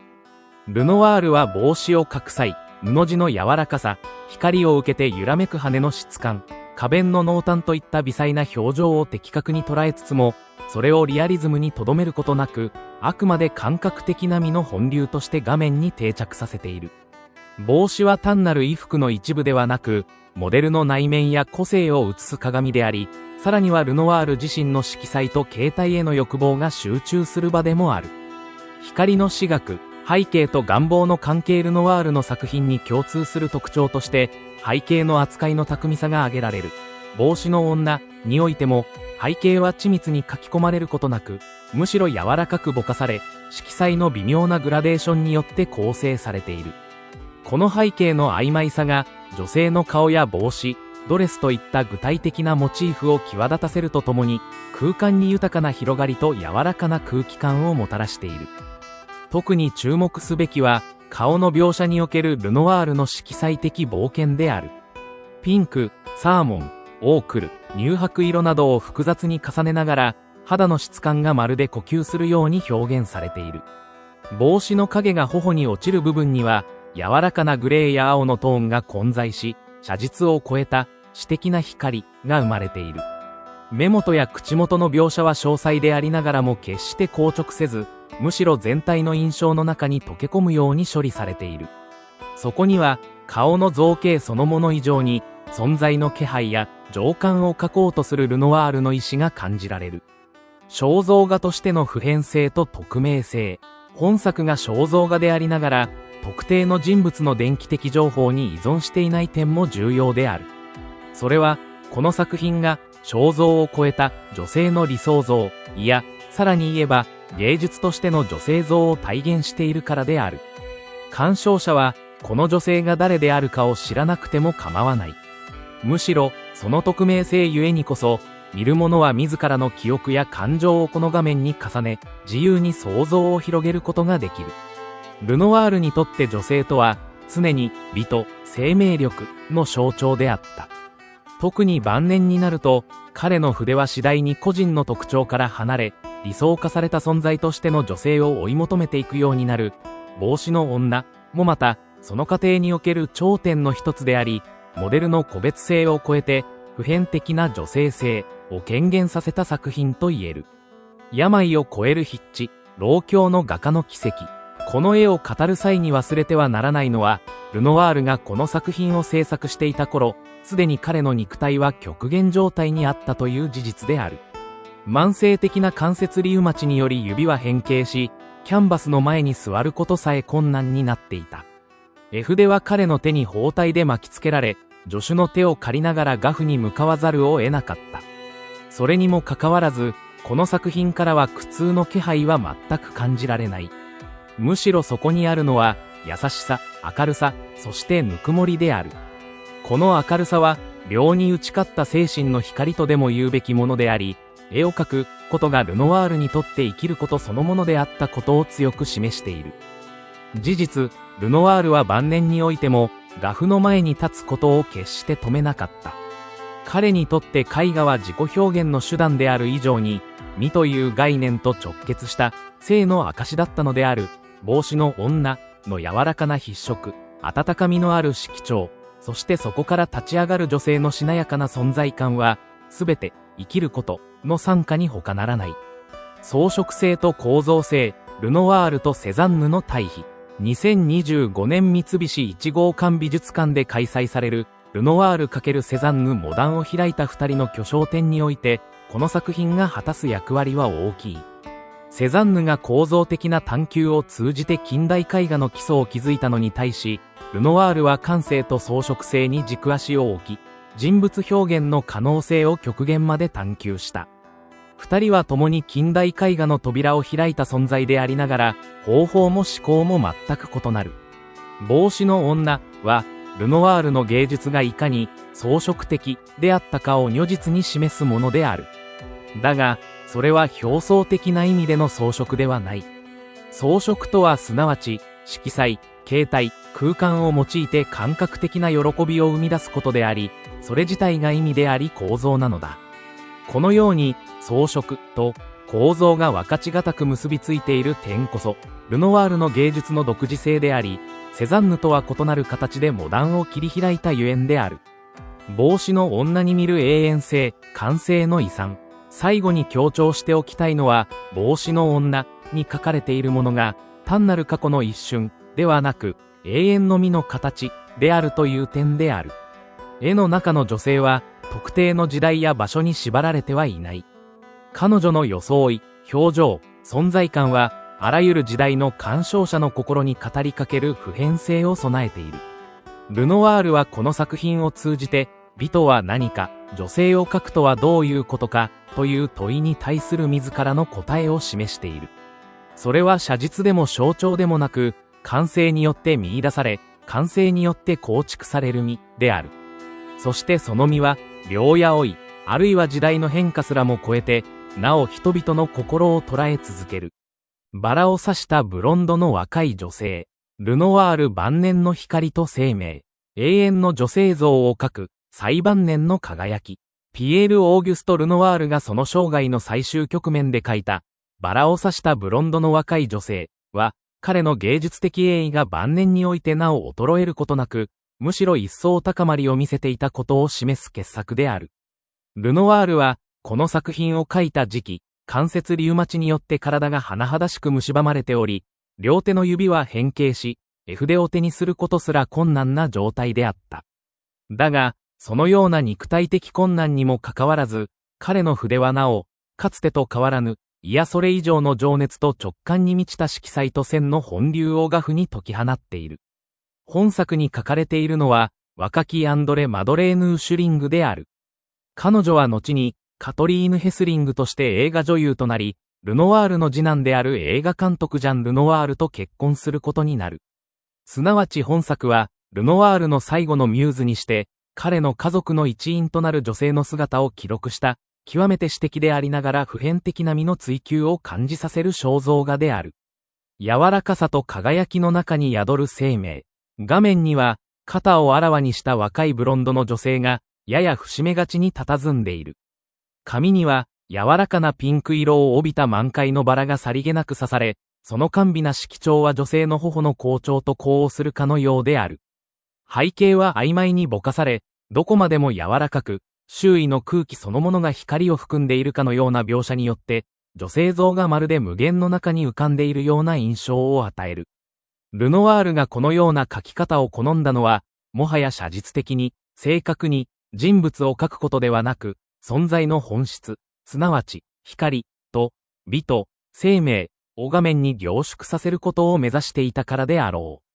う。肉体はここで単なる物質的存在ではなく、輝きの中に溶けるような感覚の塊として再構築されている。肌のトーンは驚くほど繊細に変化し、色彩の重なりとともに温度すらも感じさせる。指の変形を押して絵筆を握った画家の手が、これほどまでに生き生きとした存在を生み出したという事実には、感動を覚えざるを得ない。花と女性モチーフの融合。ルノワールはしばしば女性像に花を添えた。これは単なる装飾ではなく、彼の美意識の革新に関わる意図的なモチーフの融合であった。とりわけ1900年代以降、彼が好んで描いたのが、バラであり、それも咲き誇る状態のバラであった。バラの花は女性美の象徴として古くから用いられてきたが、ルノワールにおいてはそれが単なる偶意を超え、女性そのものと不可分な存在として描かれている。この作品においても、紙に刺されたバラは、装飾的でありながらも明確な中心性を持ち、女性の内面を静かに語っているように見える。花の質感、色調のニュアンス、そして女性の肌との対比や同調が、まるで絵画の中に調和の音楽を奏でているかのようだ。女性と花の間には境界がない。ルノワールの筆致はその両者を溶け合わせ、自然と人間の親密な関係性を体現している。晩年の理想味クラシシズムへの回帰と昇華。ルノワールの晩年作品に見られる傾向として、クラシシズム的な理想味への回帰が挙げられる。若き日には印象派運動の中心人物として、外交の変化や瞬間の印象を捉えることに心血を注いだルノワールであったが、1900年代に入ると彼は明確に、より高級的な形式美を志向するようになる。その背景には、イタリア旅行で見たラファエロやティチアーノなど、ルネサンス絵画への系統があった。本作にも、そのような古典的近世や穏やかな構図への回帰が見て取れる。女性の姿勢、視線、背景のぼかし、色の抑制といった要素が巧みにバランスを持ち、どこかルネサンス的な安定感をもたらしている。だが、これは単なる古典様式の模倣ではなく、印象派の光の理論、そして近代的な色彩感覚とが結びつくことで、ルノワール独自の美学が確立されているのである。肖像の向こうに見える芸術家の心象。アンドレウ・シュリングというモデルの個人的な背景を知ることで、この肖像画は一層深い意味合いを帯びてくる。彼女は単なるモデルではなく、ルノワールの生活圏において重要な存在であり、芸術的インスピレーションの源泉でもあった。彼女の魅力は、単に外見的な美しさだけでなく、ルノワールが女性に対して抱いた理想そのものを体現していたのかもしれない。本作の中で彼女は、時の流れから切り離されたような静筆な存在として書かれている。その静けさの中に、ルノワール自身の人生観、芸術観が染み込んでいるようだ。加齢と病が進行する中でも、ルノワールは絶えず、美への信仰を貫いた。そしてこの作品こそ、その信仰の果てにたどり着いた、祈りにも似た筆触なのである。終焉と始まりの接点、ルノワールからジャンルノワールへ。興味深いのは、このモデルが後にジャンルノワールと結ばれ、映画という新たな表現手段の中で芸術の歴史に連なっていくことである。アンドレウ・シュリングすなわちカトリーヌ・ヘスリングは、ジャンルノワールの初期作品に数多く出演し、サイレント映画において独特の存在感を放った。そうした芸術的連鎖の原点が、この静かな肖像画にあるとすれば、本作は一つの終焉であると同時に、新たな芸術の萌芽とも言えるだろう。油彩という性的なメディウムの中に、映画という動的な芸術の未来が見出されるというこの継承関係は、まさに20世紀の芸術が辿った軌跡を象徴している。そしてそれはまた、ルノワールという画家が、単に印象派の巨匠にとどまらず、より大きな時代の流れの中で重要な位置を占めていたことを物語っている。2025年三菱一号館美術館展における意義。2025年に三菱一号館美術館で開催される展覧会、ルノワール×セザンヌモダンを開いた二人の巨匠において、この作品が展示されることの意味は大きい。ここでは、同時代にありながらも全く異なる造形言語を選んだルノワールとセザンヌが対照的に紹介される。その中で、このバラを刺したブロンドの若い女性は、ルノワールの芸術が最後まで人間の美と感性に根ざしていたことを明確に示すものである。セザンヌが構造と知性によって近代絵画の基礎を築いたのに対し、ルノワールは感性と喜びによって芸術の人間的な側面を堅持した。本作は、まさにその最終的な結実と言える。そこには、時代の終わりと人間の永遠が同居しており、ルノワール芸術の豊穣なる遺産を私たちに静かに語りかけている。肉体の光、精神の影、ピエール・オーギュスト・ルノワール頬杖をつく女に見る晩年の真美と存在の問い。1910年から1914年の間に書かれたルノワールの頬杖をつく女は、その柔らかな光彩と圧倒的な肉感性を称えながら、画家の晩年における表現の到達点を物語るような一作である。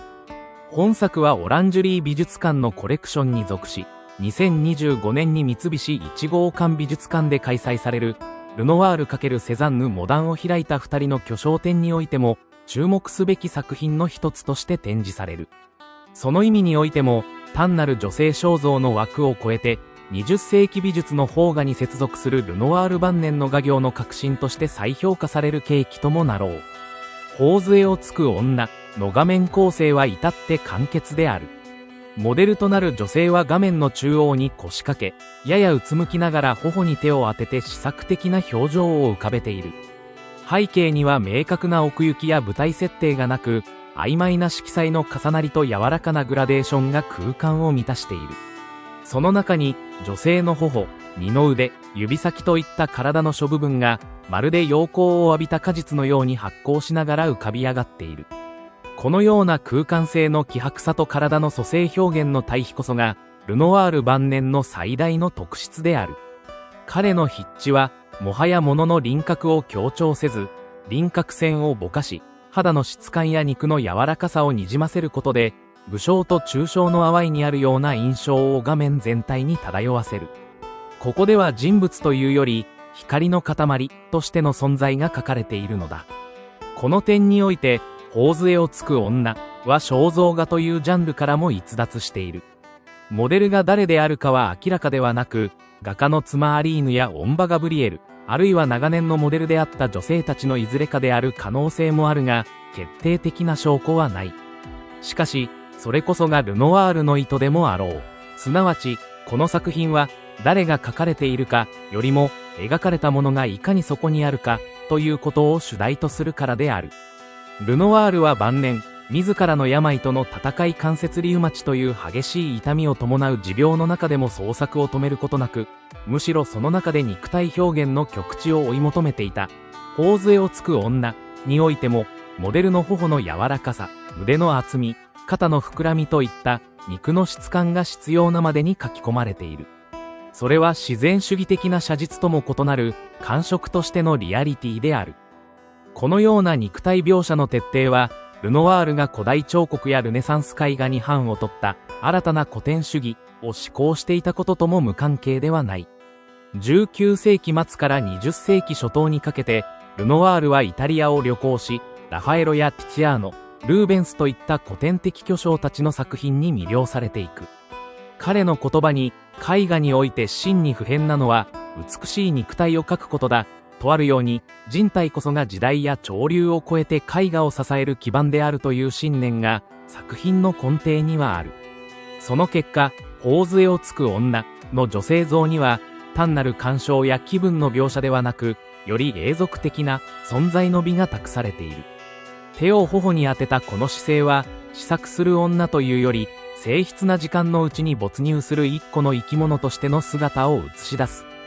言葉を持たず、ただそこにある。感謝はそのありようを画面越しにじっと見つめるしかない。ルノワール晩年の筆致は、印象派時代の軽やかな点描的タッチからさらに進化し、より滑らかで官能的なストロークに変化している。頬杖をつく女では、肌の描写に細密な色の層が重ねられ、ピンクやオレンジ、白、そしてかすかに青みを帯びた影が、肌の起伏に沿って溶け合っている。ここにはもはや、色と形の統合という問題ではなく、色彩そのものが形を生み出す、という逆転した視座が感じられる。体は輪郭によってではなく、筆色によって生成される。つまり、線による構成ではなく、面と面の間に発生する緊張と誘拐のリズムの中で、体がそこにある、ように見えてくるのである。これはセザンヌが目指した構築的な空間の生成とは異なる方法で、同じく近代絵画の一つの終点としての実在感を追求した結果であると言えよう。頬杖をつく女の魅力の一つは、その表情に漂う静けさと、どこか夢見るような内省性である。目は半ば閉じられ、口元には言葉にならぬ感情のかすかな波が浮かんでいる。頬に触れる手の柔らかさは、まるで自身の存在を確かめるようでもあり、何かを思い出すようでもある。しかし、ここで描かれる内面は、19世紀的な心理描写としてのそれとは異なる。ルノワールの各女性像は、常に個人の物語から解き放たれている。むしろ、思考の一歩手前にある、感じること、佇むこと、といった、人間存在のプリミティブな次元が前景化されているのだ。この沈黙と内省のありようは、印象派の瞬間の光を超え、永遠の時に身を委ねるような姿勢へと変貌している。彼女は語らず、動かず、ただそこにいる。その沈黙は感謝の思考を誘導する余白であり、見る者の感覚を深く静かなところへと引きずり込んでゆく。2025年、東京、三菱一号館美術館で開催される展覧会、ルノワール×セザンヌモダンを開いた二人の巨匠において、本作が展示される意義は大きい。セザンヌが同時代において追求した構造としての絵画、秩序としての自然に対し、ルノワールは感覚としての絵画、肉体としての自然を徹底した。その両者の違いが、かえって20世紀美術の多様性の根を成している。セザンヌが風景や生物において空間の緊張と構築性を示し、抽象絵画の先駆者として未来を切り開いたのに対し、ルノワールは肉体と感触を軸とした感性の深度にくぐり込み、絵画を官能と生命の場へと変貌させた。頬杖をつく女は、その成果を象徴する作品であり、近代美術が人間の眼差しをどう保ち得るかという問いへの一つの回答でもある。頬杖をつく女は、単なる女性像にとどまらず、画家自身の存在をも鏡のように映している。老い、病、時の流れそれらの現実を前にして、なおも美と光を信じ、筆を取り続けたルノワール。その晩年の作品群は、いわば老いの美学そのものであり、人間が生きることの根源的な意味を、静かに、しかし力強く照射している。画面に差し込む柔らかな光は、もはや太陽の光ではなく、画家自身の内側から発せられる、見る力の光であろう。頬に手を添えた女性の沈黙は、見る者の心をそっと撫で、語りかける。あなたもまた、そこにいると。それは、絵画という形式の中で、最も純粋な人間の皇帝であり、ルノワールが生涯をかけて到達した、最も静筆で深い愛の形である。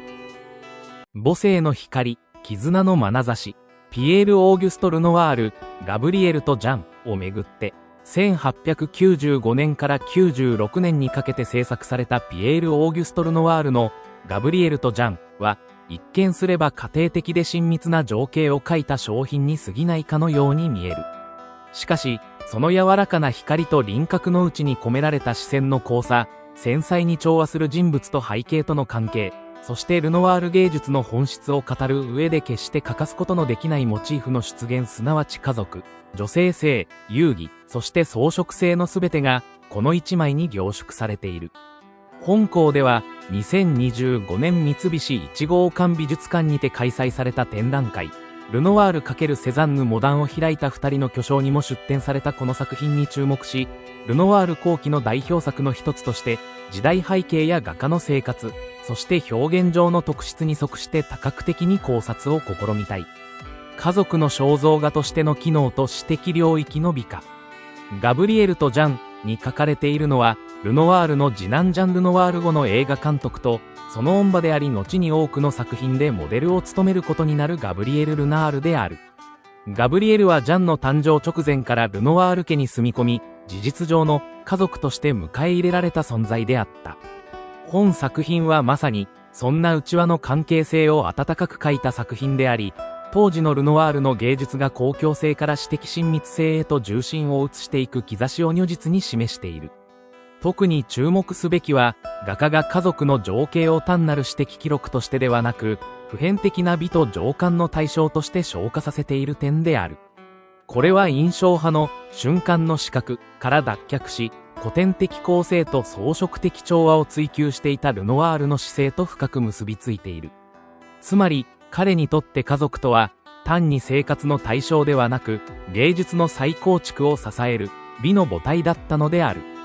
ガブリエルという存在モデル、家政婦、そして芸術の女神。ガブリエル・ルナールの存在は、単なる恩場という枠を超えて、ルノワール芸術の変遷を語る上で欠かせない。彼女は後に多くの作品、特に裸体画のモデルとして登場し、ルノワールが描く女性美の理想像の具体化に大きく寄与した。しかし、ガブリエルとジャンにおけるガブリエル像は、まだ聖なる裸婦としての役割を担う前のものであり、あくまで優しさと保護の象徴として、母性に満ちた姿で描かれている。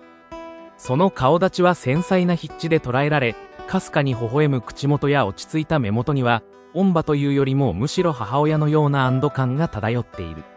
この時期、妻アリーヌは体調を崩すことも多く、家庭の中心的な役割をガブリエルが担っていたことを考慮すれば、彼女の存在は家族をつなぐ静かな柱であり、芸術的なインスピレーションの源泉でもあったと言えるだろう。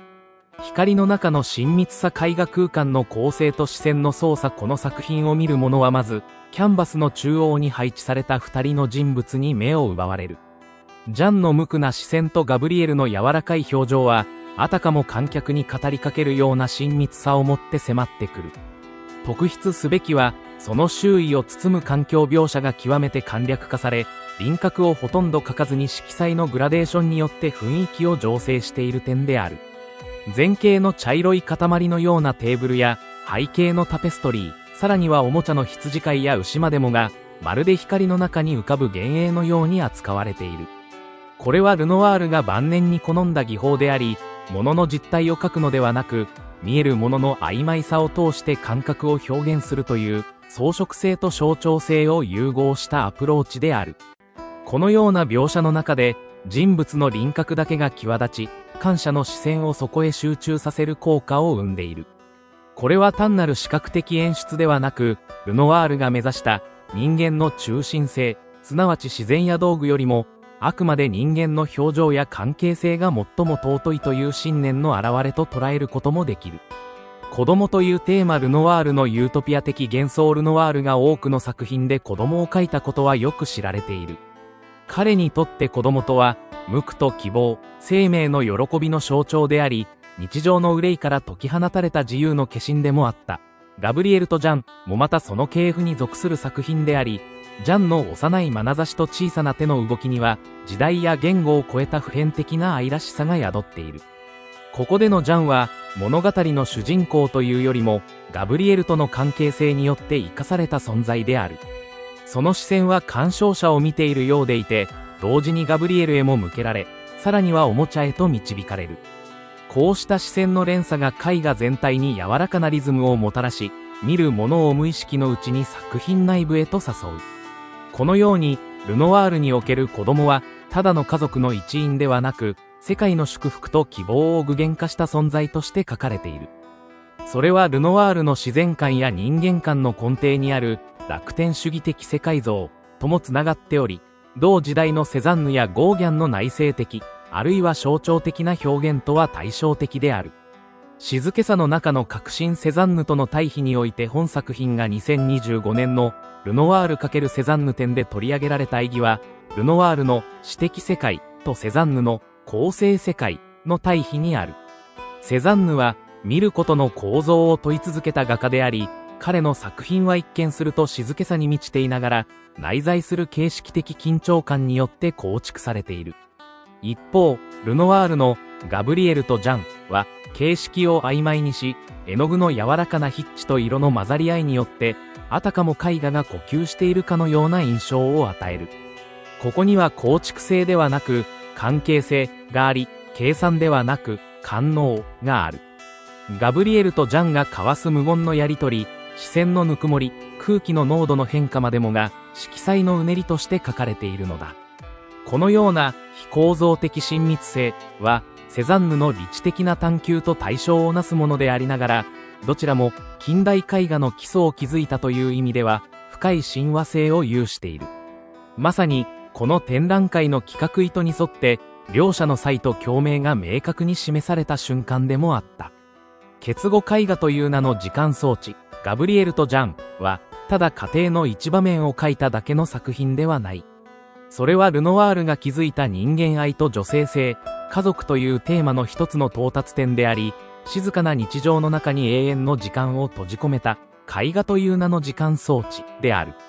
繊細な顔立ちと柔らかな視線が織りなすこの一枚の画面は、感謝に語りかける。愛とは、絵画とは、人生とは、こういうものではないかと。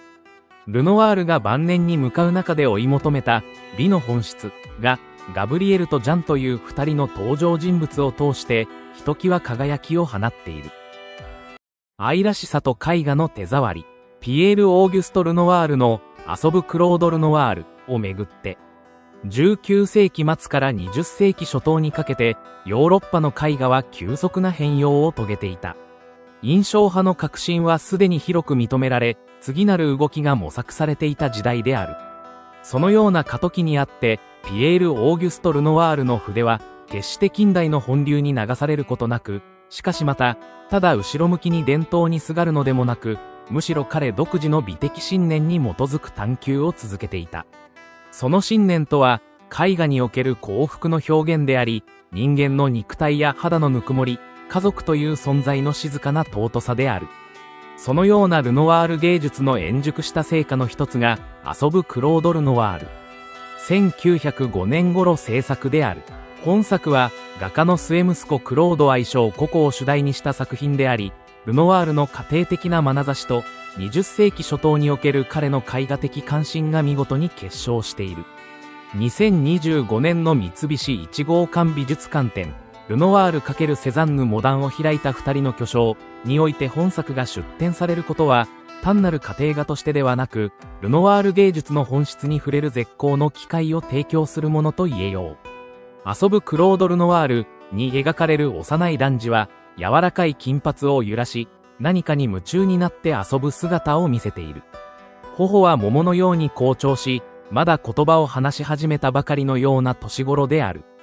クロードは1901年に生まれているため、制作年とされる1905年頃にはおよそ4歳。絵画の人物と実際の年齢がピタリと重なる。画家の息子をモデルとした作品は美術史に数多くあるが、ルノワールの場合、そこには単なる親の愛情の吐露という以上の繊細な観察と色彩の探求が共存している。クロードの姿は決して肖像画的な硬直性に陥らず、自然な動きと幼児特有の重心の低さがよく表現されている。視線は画面外に向けられており、見る者に何を見ているのかを想像させる余地を残している。この親密な距離感が作品にぬくもりと説得力を与えている。子供を眺める親の視線がそのまま筆先に宿り、愛情というものが単なる主題ではなく、描写そのものの中に埋め込まれている。ルノワールにとって絵筆とは、親としての自分の手の延長だったのではないか。そう感じさせるほどの自然さが本作にはある。ルノワールは1880年代後半以降、人体表現をめぐってある種の危機感を抱いていた。印象派の一員として光と色彩を追い求めた経験は、屋外の風景や日常的な場面において効果を発揮したが、一方で人物表現、とりわけ裸体の日韓をどう描くかという課題には、より構築的なアプローチが必要だと感じるようになったのである。その結果、ルノワールはラファエロやイングレスの古典的伝統に学び、線や輪郭を重視するスタイルへと舵を切った。だが、1900年頃を境に、その構築性に柔らかさが戻り、再び色彩が自由な呼吸を始める。その到達点の一つが遊ぶクロード・ルノワールであり、触覚的とさえ言える筆色によって、子供の肌や衣服、背景の光が表現されている。クロードの肌には、単なるピンクではない複雑な色調が差し込まれており、それは空気と光の中に存在する肉体そのものを表している。頬や手足にはかすかな影が走り、顔の凹凸や柔らかさを丁寧に捉えている。特に注目すべきは、衣服の白いシャツと青いズボンの描写である。白は決して単調なベタ塗りではなく、紫や灰色、黄みを帯びたタッチが重なり合い、織物の質感を感じさせる。青もまた、純粋な群青ではなく、様々な寒暖を含んだ色彩の混交であり、子供の体の動きとともにそのシルエットが微妙に崩れ、揺れている。このような描写の積み重ねが、見るという視覚体験を超えて、触れる、包まれるといった感覚の絵画体験を生み出している。遊ぶクロード・ルノワールにおいては、特別な場面が描かれているわけではない。舞台は明確には定められておらず、屋内か庭先かも定かではない。だが、重要なのはその曖昧さが、日常という祝祭を表現する装置となっている点である。ルノワールは生涯を通じて、目の前にある幸福を信じ、それを絵筆で肯定しようとした画家だった。船遊びをする人々の昼食のような華やかな社交場面でも、読書する少女のような静筆な室内画でも、そこには一貫して人間の存在の肯定がある。本作においても同様で、子供の遊びというあまりにささやかな時間が絵画によって永遠の価値を獲得している。幸福は想像されるものではなく、発見されるものである。ルノワールの絵画はそう語りかけてくる。彼は美しさや祝福を絢爛たる構想や壮大な構図に求めたのではなく、むしろ何気ない日常の隅々に発見し、それを見逃さなかった。本展、ルノワール×セザンヌモダンを開いた二人の巨匠では、ルノワールとポール・セザンヌという、しばしば対照的とされる画家が並列的に紹介されている。確かに両者の作品には、形式感や空間性へのアプローチにおいて大きな違いがある。セザンヌは対象を構造へと解体、再構築する思考を持ち、ルノワールは触覚的な美しさや親密な関係性を重視した。しかしながら、遊ぶクロード・ルノワールのような作品を見るとき、セザンヌ的な形の探求との親和性も浮かび上がってくる。クロードの顔や手足の形態は、幾何学的というよりは柔らかく自然なものであるが、それでも輪郭線は明確に持たれ、空間に対する立体的な把握がなされている。これはルノワールがイングレス的古典主義に回帰した時期の成果であり、近代的形態感覚と感覚的親密性が稀に見る融合を遂げている。遊ぶクロード・ルノワールは、ルノワールが63歳前後で制作した作品である。すでにリウマチが進行していたとされ、身体的制約の中での制作であったことは間違いない。それでも彼は筆を握り続け、むしろ筆を持つ手に包帯を巻き、絵筆を縛り付けてでも描くという執念のような情熱を示している。この時期以降のルノワールは、欲女シリーズに代表されるような肉体性の極致とも言うべき女性像を多数制作していくことになる。だが、その前段階としての本作において、すでに触覚、肉体、幸福、形態が一つの絵画空間の中に同居している点を見逃してはならない。それは、芸術がいかにして老いとともに深まっていくかという問いに対する静かな答えでもある。ルノワールは対抗することなく、むしろ限界の中で新たな表現を模索し続けた。その過程にあって、愛する息子の姿を描くことは、単なる情愛以上の意味を持っていたはずである。ピエール・オーギュスト・ルノワールの遊ぶクロード・ルノワールは、芸術が幸福の証言者であり得ることを証明する作品である。ここには大げさな象徴も政治的主張も存在しない。ただ、一人の子供が夢中になって遊ぶ時間が限りない優しさとともに書き留められている。だが、その何も起こらないことこそが最も偉大な出来事なのだ。絵画とは出来事を書くものではなく、出来事を超えた存在の豊かさを刻印するものであるとするならば、この作品はまさにその本質に迫っている。遊ぶクロード・ルノワールは、芸術が人生を肯定するために存在することを誰よりも強く、しかし静かに語りかけてくるのである。陽光の中の優しさ。ルノワールの作品庭のガブリエルに見る近代肖像の新たな地平。庭と女性、そして幸福の絵画ピエール・オーギュスト・ルノワールの庭のガブリエル。1905年頃制作は、彼の晩年期における最も親密な主題の一つを象徴する作品である。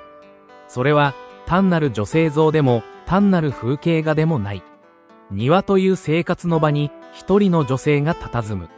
その構図の中に、ルノワールが長年培ってきた、幸福の可視化という芸術的課題が、静かで優雅な形で結実している。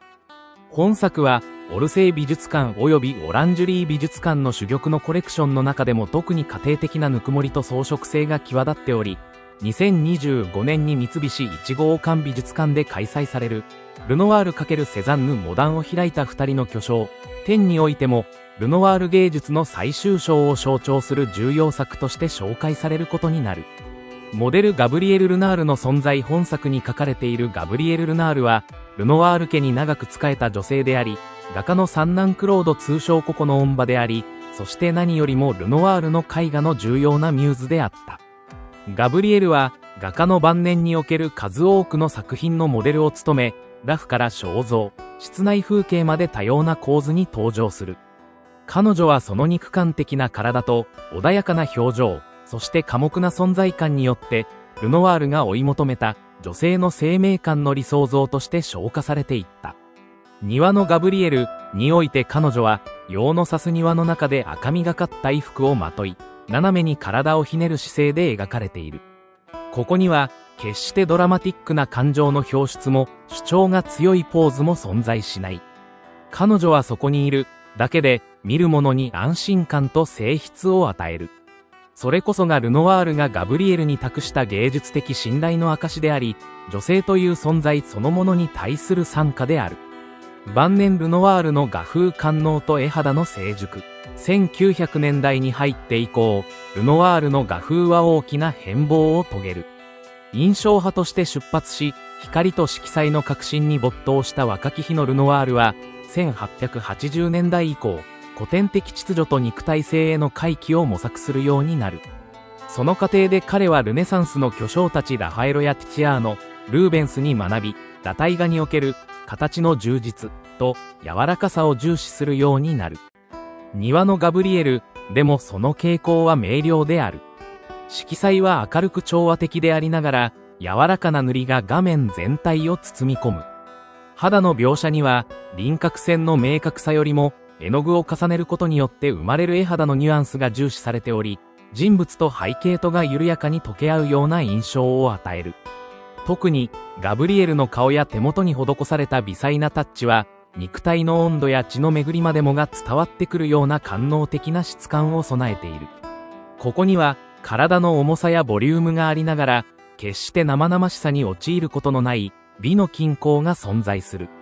庭という場所が持つ親密性と、ガブリエルというモデルの詩的性、そしてルノワールの熟達した筆致が交錯し、視覚芸術としての純度の高い感動を与えている。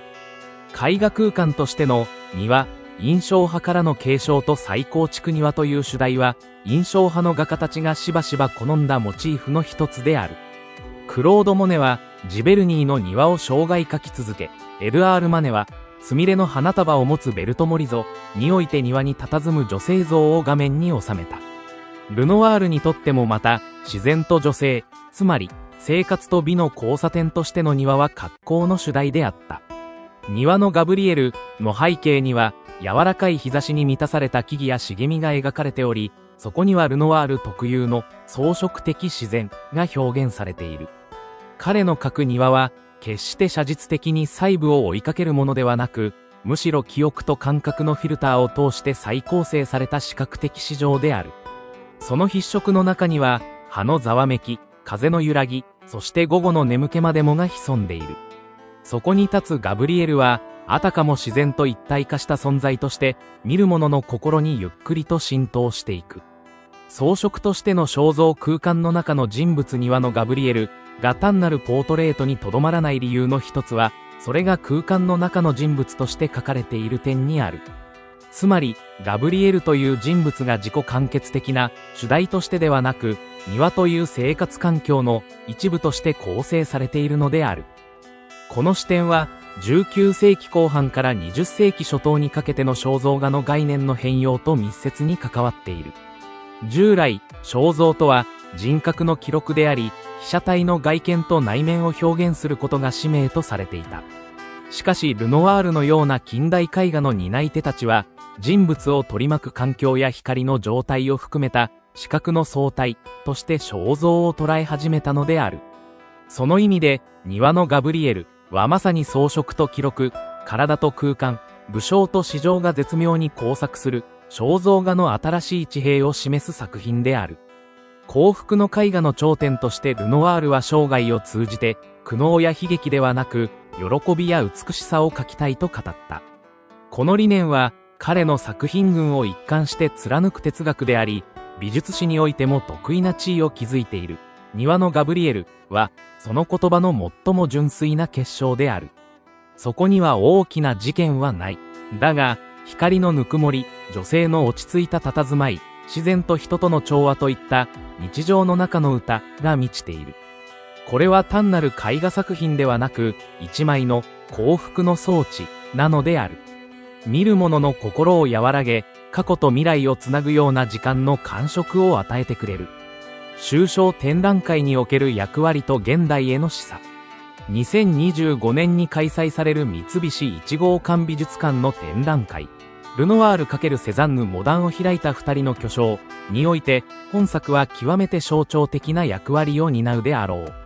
セザンヌが構築的、分析的なアプローチによって、モダンの基礎を築いた一方で、ルノワールは柔らかく情緒的な筆致で、幸福の近代を具現化した。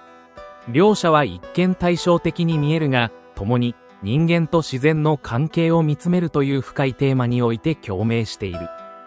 肉体と絵画の再統合。ルノワールの作品座って足を拭う浴女をめぐって、ピエール・オーギュスト・ルノワールは印象派の創始者の一人として知られながら、晩年には古典的な様式への回帰を志向し、独自の女性像を追求し続けた画家である。座って足を拭う浴女。1914年はその到達点を示す作品の一つであり、ルノワール芸術の精髄が凝縮された傑作として高く評価されている。本作は2025年に三菱一号館美術館で開催される展覧会、ルノワール×セザンヌモダンを開いた二人の巨匠において、日本の慣習にもその進化を示す機会を得ることとなった。オランジュリー美術館の至宝の一つとして名高いこの作品は、まさにルノワールの芸術が官能と古典、武将と印象、動きと静けさの全てを同時にはらみながら昇華されていった最晩年の円熟の結実である。本作においてまず目を奪われるのは、画面中央に腰掛けて足を拭う一人の裸婦の姿である。モデルは軽く前かがみになり、左脚を折り曲げ、タオルで右足を拭っている。肩から背中にかけては丸みを帯び、両腕の動きが柔らかく、全体にしなやかな運動感が漂う。だが、この一見日常的な動作は、実際には極めて緻密に構成されている。ルノワールは、裸婦の体のラインを柔らかく捉えながらも、視線を引きつける中心を体のねじれに置き、見る者の視線を自然と胴体から脚部、そして空間の奥行きへと誘導する。その構図の洗練は、印象派時代の自由な筆致を経て、古代彫刻への憧れとともに鍛え上げられた、彼の新古典主義的印象派の一つの完成形と言える。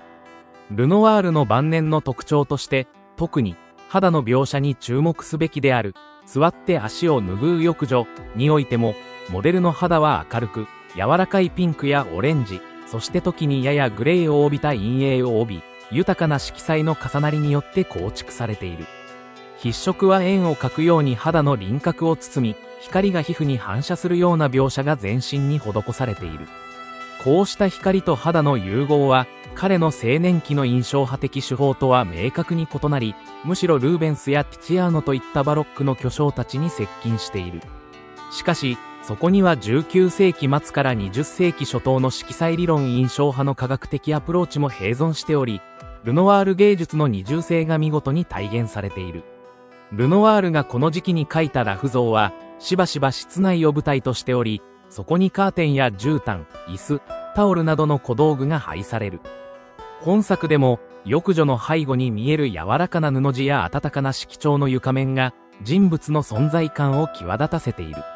この背景処理に注目すると、ルノワールが単なる具象描写を超えて、空気感や雰囲気の再現を目指していたことがわかる。光が空間を満たし、物質を柔らかく包み込むような描写は、セザンヌとは異なるアプローチでありながらも、空間を有機的に統一しようとする点で共通している。今回の展覧会で注目されるのは、ルノワールとセザンヌという、しばしば対照的に捉えられる二人の巨匠の作品が一堂に会することである。セザンヌが構造と秩序を追求し、形の論理を優先させたのに対し、ルノワールは感覚と肉体、感情を重視した。座って足を拭う浴女におけるルノワールの関心は、形の正確性よりもむしろ触覚的な魅力であり、視覚だけでなく、手で触れられるような存在感を画面に呼び込もうとする執念に近い情熱が感じられる。セザンヌが自然を円筒、球、円錐で捉えることでモダニズムの扉を開いたのに対し、ルノワールは肉体の喜びを描き続けることで別のモダンを切り開いていたのである。座って足を拭う浴女が制作された1914年は、ルノワール73歳の年である。彼はすでに重度の関節リウマチを患っており、指が曲がったままで絵筆を手に固定して描いていた。体の自由を大きく失いながらも、彼はあたかも若い日のように鮮やかで、みずみずしい裸婦像を描き続けた。南仏カーニュのレコレットのアトリエには、太陽の光が差し込み、暖かな空気に包まれた空間で、ルノワールは全身を動かしながら作品を仕上げていた。その姿には、単なる職人的熟練を超えて、芸術への献身があった。この時期の浴女像は、痛みに抗いながらも、生を称えるかのような力に満ちており、座って足を拭う浴女もその象徴的な一作である。20世紀初頭、絵画は抽象性の方向へと進み、肉体表現はしばしば時代遅れとみなされた。だがルノワールは、あえてその潮流に逆らうように、芳醇な肉体美を描き続けた。その意味で、座って足を拭う浴女は、肉体の復権を標榜するモダニズムの異端でありながら、極めてラディカルな表現である。肉体を絵画の中心に戻すという行為は、単なる解雇ではない。それは、感覚すること、存在することの根源を問う行為であり、近代における、見る主体の再構築にもつながる。座って足を拭う浴女の中で、柔らかく光に照らされた裸体は、見るものに見ること。そのものの官能性と複雑性を再び突きつけるのだ。最後に強調すべきは、座って足を拭う浴女が単なる身の表現ではなく、絵画とは何かという根源的な問いを内包している点である。ルノワールが追求したのは、目の前に生きる体をいかに絵画に定着させるかという永遠の課題であった。視覚の一瞬性と触覚的な永遠性、この二つをどう両立させるかという問題は、印象派以後の画家たちにとっての革新であり、ルノワールはそこに独自の答えを提示した。彼の絵画は、モデルの個性を超えて、永遠なる女性像の一つの理想形を描こうとする意志に貫かれている。座って足を拭う浴女は、晩年のルノワールが到達した肉体の歌であり、同時に絵画の終着点のような作品でもある。技術と感性、古典と革新、病と創造が交錯する中で生まれたこの絵画は、単なる裸体画ではない、人間を描くことと光を描くことの間に横たわる深淵を、見る者に改めて思い出させてくれる。2025年の展覧会において、ルノワールのこの浴女像がセザンヌの構築的な裸婦像と並べて展示されることは、まさにモダン芸術が歩んだ二つの道を体験する絶好の機会である。そこには、芸術とは感覚か構造かという問い以上に、描かれるものと見るものとの関係性をめぐる、より深い問いが提示されている。この浴女が静かに足を拭うその瞬間、絵画史は新たな意味を帯びて始まり続けているのだ。手紙を持つ女、ルノワールの繊細な光と情感の工作。ピエール・オーギュスト・ルノワールは、19世紀後半のフランスにおける印象派を代表する画家であり、光と色彩の魔術師として知られている。彼の作品は、瞬間の光景や人々の生き生きとした表情を捉え、鑑賞者に幸福感や詩情をもたらすことに成功している。今回、三菱一号館美術館で開催される2025年のルノワール×セザンヌモダンを開いた二人の巨匠展にて展示される手紙を持つ女は、そのルノワールの芸術の成熟期を示す重要な作品の一つである。手紙を持つ女、1890から1895年制作は、オランジュリー美術館に所蔵される名品であり、女性の繊細な内面世界を表現した肖像画である。キャンバスの上で、女性は一つの手紙を手にし、どこか遠くを見つめながら静かな時間の流れに身を委ねている。制作年代は1890年代初頭から半ばにかけてであり、ルノワールの技術と感性が頂点に達した時期にあたる。この時期のルノワールは、若き日の印象派的な軽快さや明るい色彩の表現に加え、人体表現の深みや古典的な構図の美学を融合させていた。つまり、手紙を持つ女は、彼の作風の過渡期、成熟期を象徴する作品として位置づけられる。本作の中心に据えられる女性像は、静筆な空気をまといながらも、その表情からは複雑な心理状態がほの見える。彼女が手にする手紙は、ただの小道具に止まらず、物語性や時間性を暗示している。鑑賞者は彼女の視線の先、つまり彼女の心の内面やその手紙に込められたメッセージに思いを馳せることになる。構図はシンプルでありながら計算されている。女性は画面の中央よりやや左寄りに配置され、手紙を持つ腕のラインは優雅な曲線を描く。背景は柔らかなぼかしで処理され、モデルに視線が集中するよう工夫されている。光の扱いも秀逸で、女性の顔や手に当たる光が温かく柔らかく表現され、作品全体に繊細な立体感と生命感を与えている。ルノワールの画業において、光と色彩は欠かせない要素だが、本作も例外ではない。女性の白い肌は、周囲の暖色系の衣服や背景との対比によって際立つ。彼の特徴的な筆色は、滑らかでありながらも豊かな色の階調を生み出し、触れれば柔らかさを感じるような感覚を視覚化している。また、背景の淡いブルーやクリーム色は、画面全体に静筆で穏やかな雰囲気を醸し出すと同時に、女性の内面の落ち着きや哀愁を表現している。ルノワールの光の描写は、単なる物理的な現象を超え、感情を誘発し、鑑賞者の心に響く精神的な光となっている。ルノワールは生涯を通じて人物表現にこだわり続け、特に女性の柔らかさと生命力を描き出すことに傾倒した。多くの作品で彼はモデルの親密な友人や家族を描いており、彼らとの信頼関係が作品の温かさを支えている。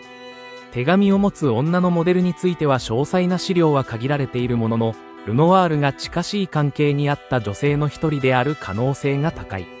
彼女の表情や姿勢からは、一瞬の感情の機微や個人的な思索が感じ取れ、それはルノワールが単なる肖像以上の人間の魂の写し取りを目指していた少佐である。19世紀末、ルノワールは印象派の鮮烈な色彩表現から一時的に距離を置き、より古典的な美術の技法に回帰する時期を迎える。これは彼の画業において、新古典主義やラファエロ前派とも共鳴する方向性であった。手紙を持つ女では、そうした伝統的な描写技法と印象派的な色彩の軽やかさが見事に融合している。例えば、人体の輪郭の捉え方や陰影の付け方は緻密かつ計算されたものであり、これによりモデルの存在感や物質感が高められている。一方で、筆色の自由さや色彩の透明感は印象派の生き生きとした精神を保持している。この作品は、モダニズムの夜明けにおける、古典的味と新しい感性の橋渡しとしても意義深い。19世紀末のフランス社会は、急速な都市化と近代化の中で女性の役割も変化しつつあった。文学や美術の世界でも女性は単なる被写体や装飾物から感情や思考の主体として描かれるようになった。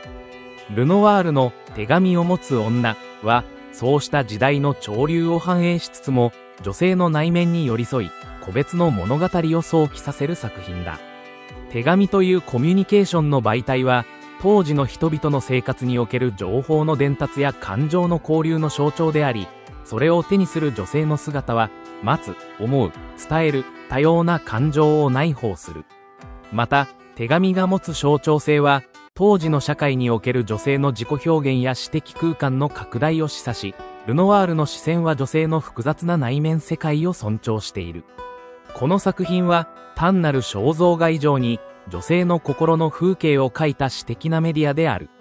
本作品が展示される2025年の三菱一号館美術館の展覧会、ルノワール×セザンヌモダンを開いた二人の巨匠は、19世紀末から20世紀初頭にかけてのモダニズム美術の源流を探る試みである。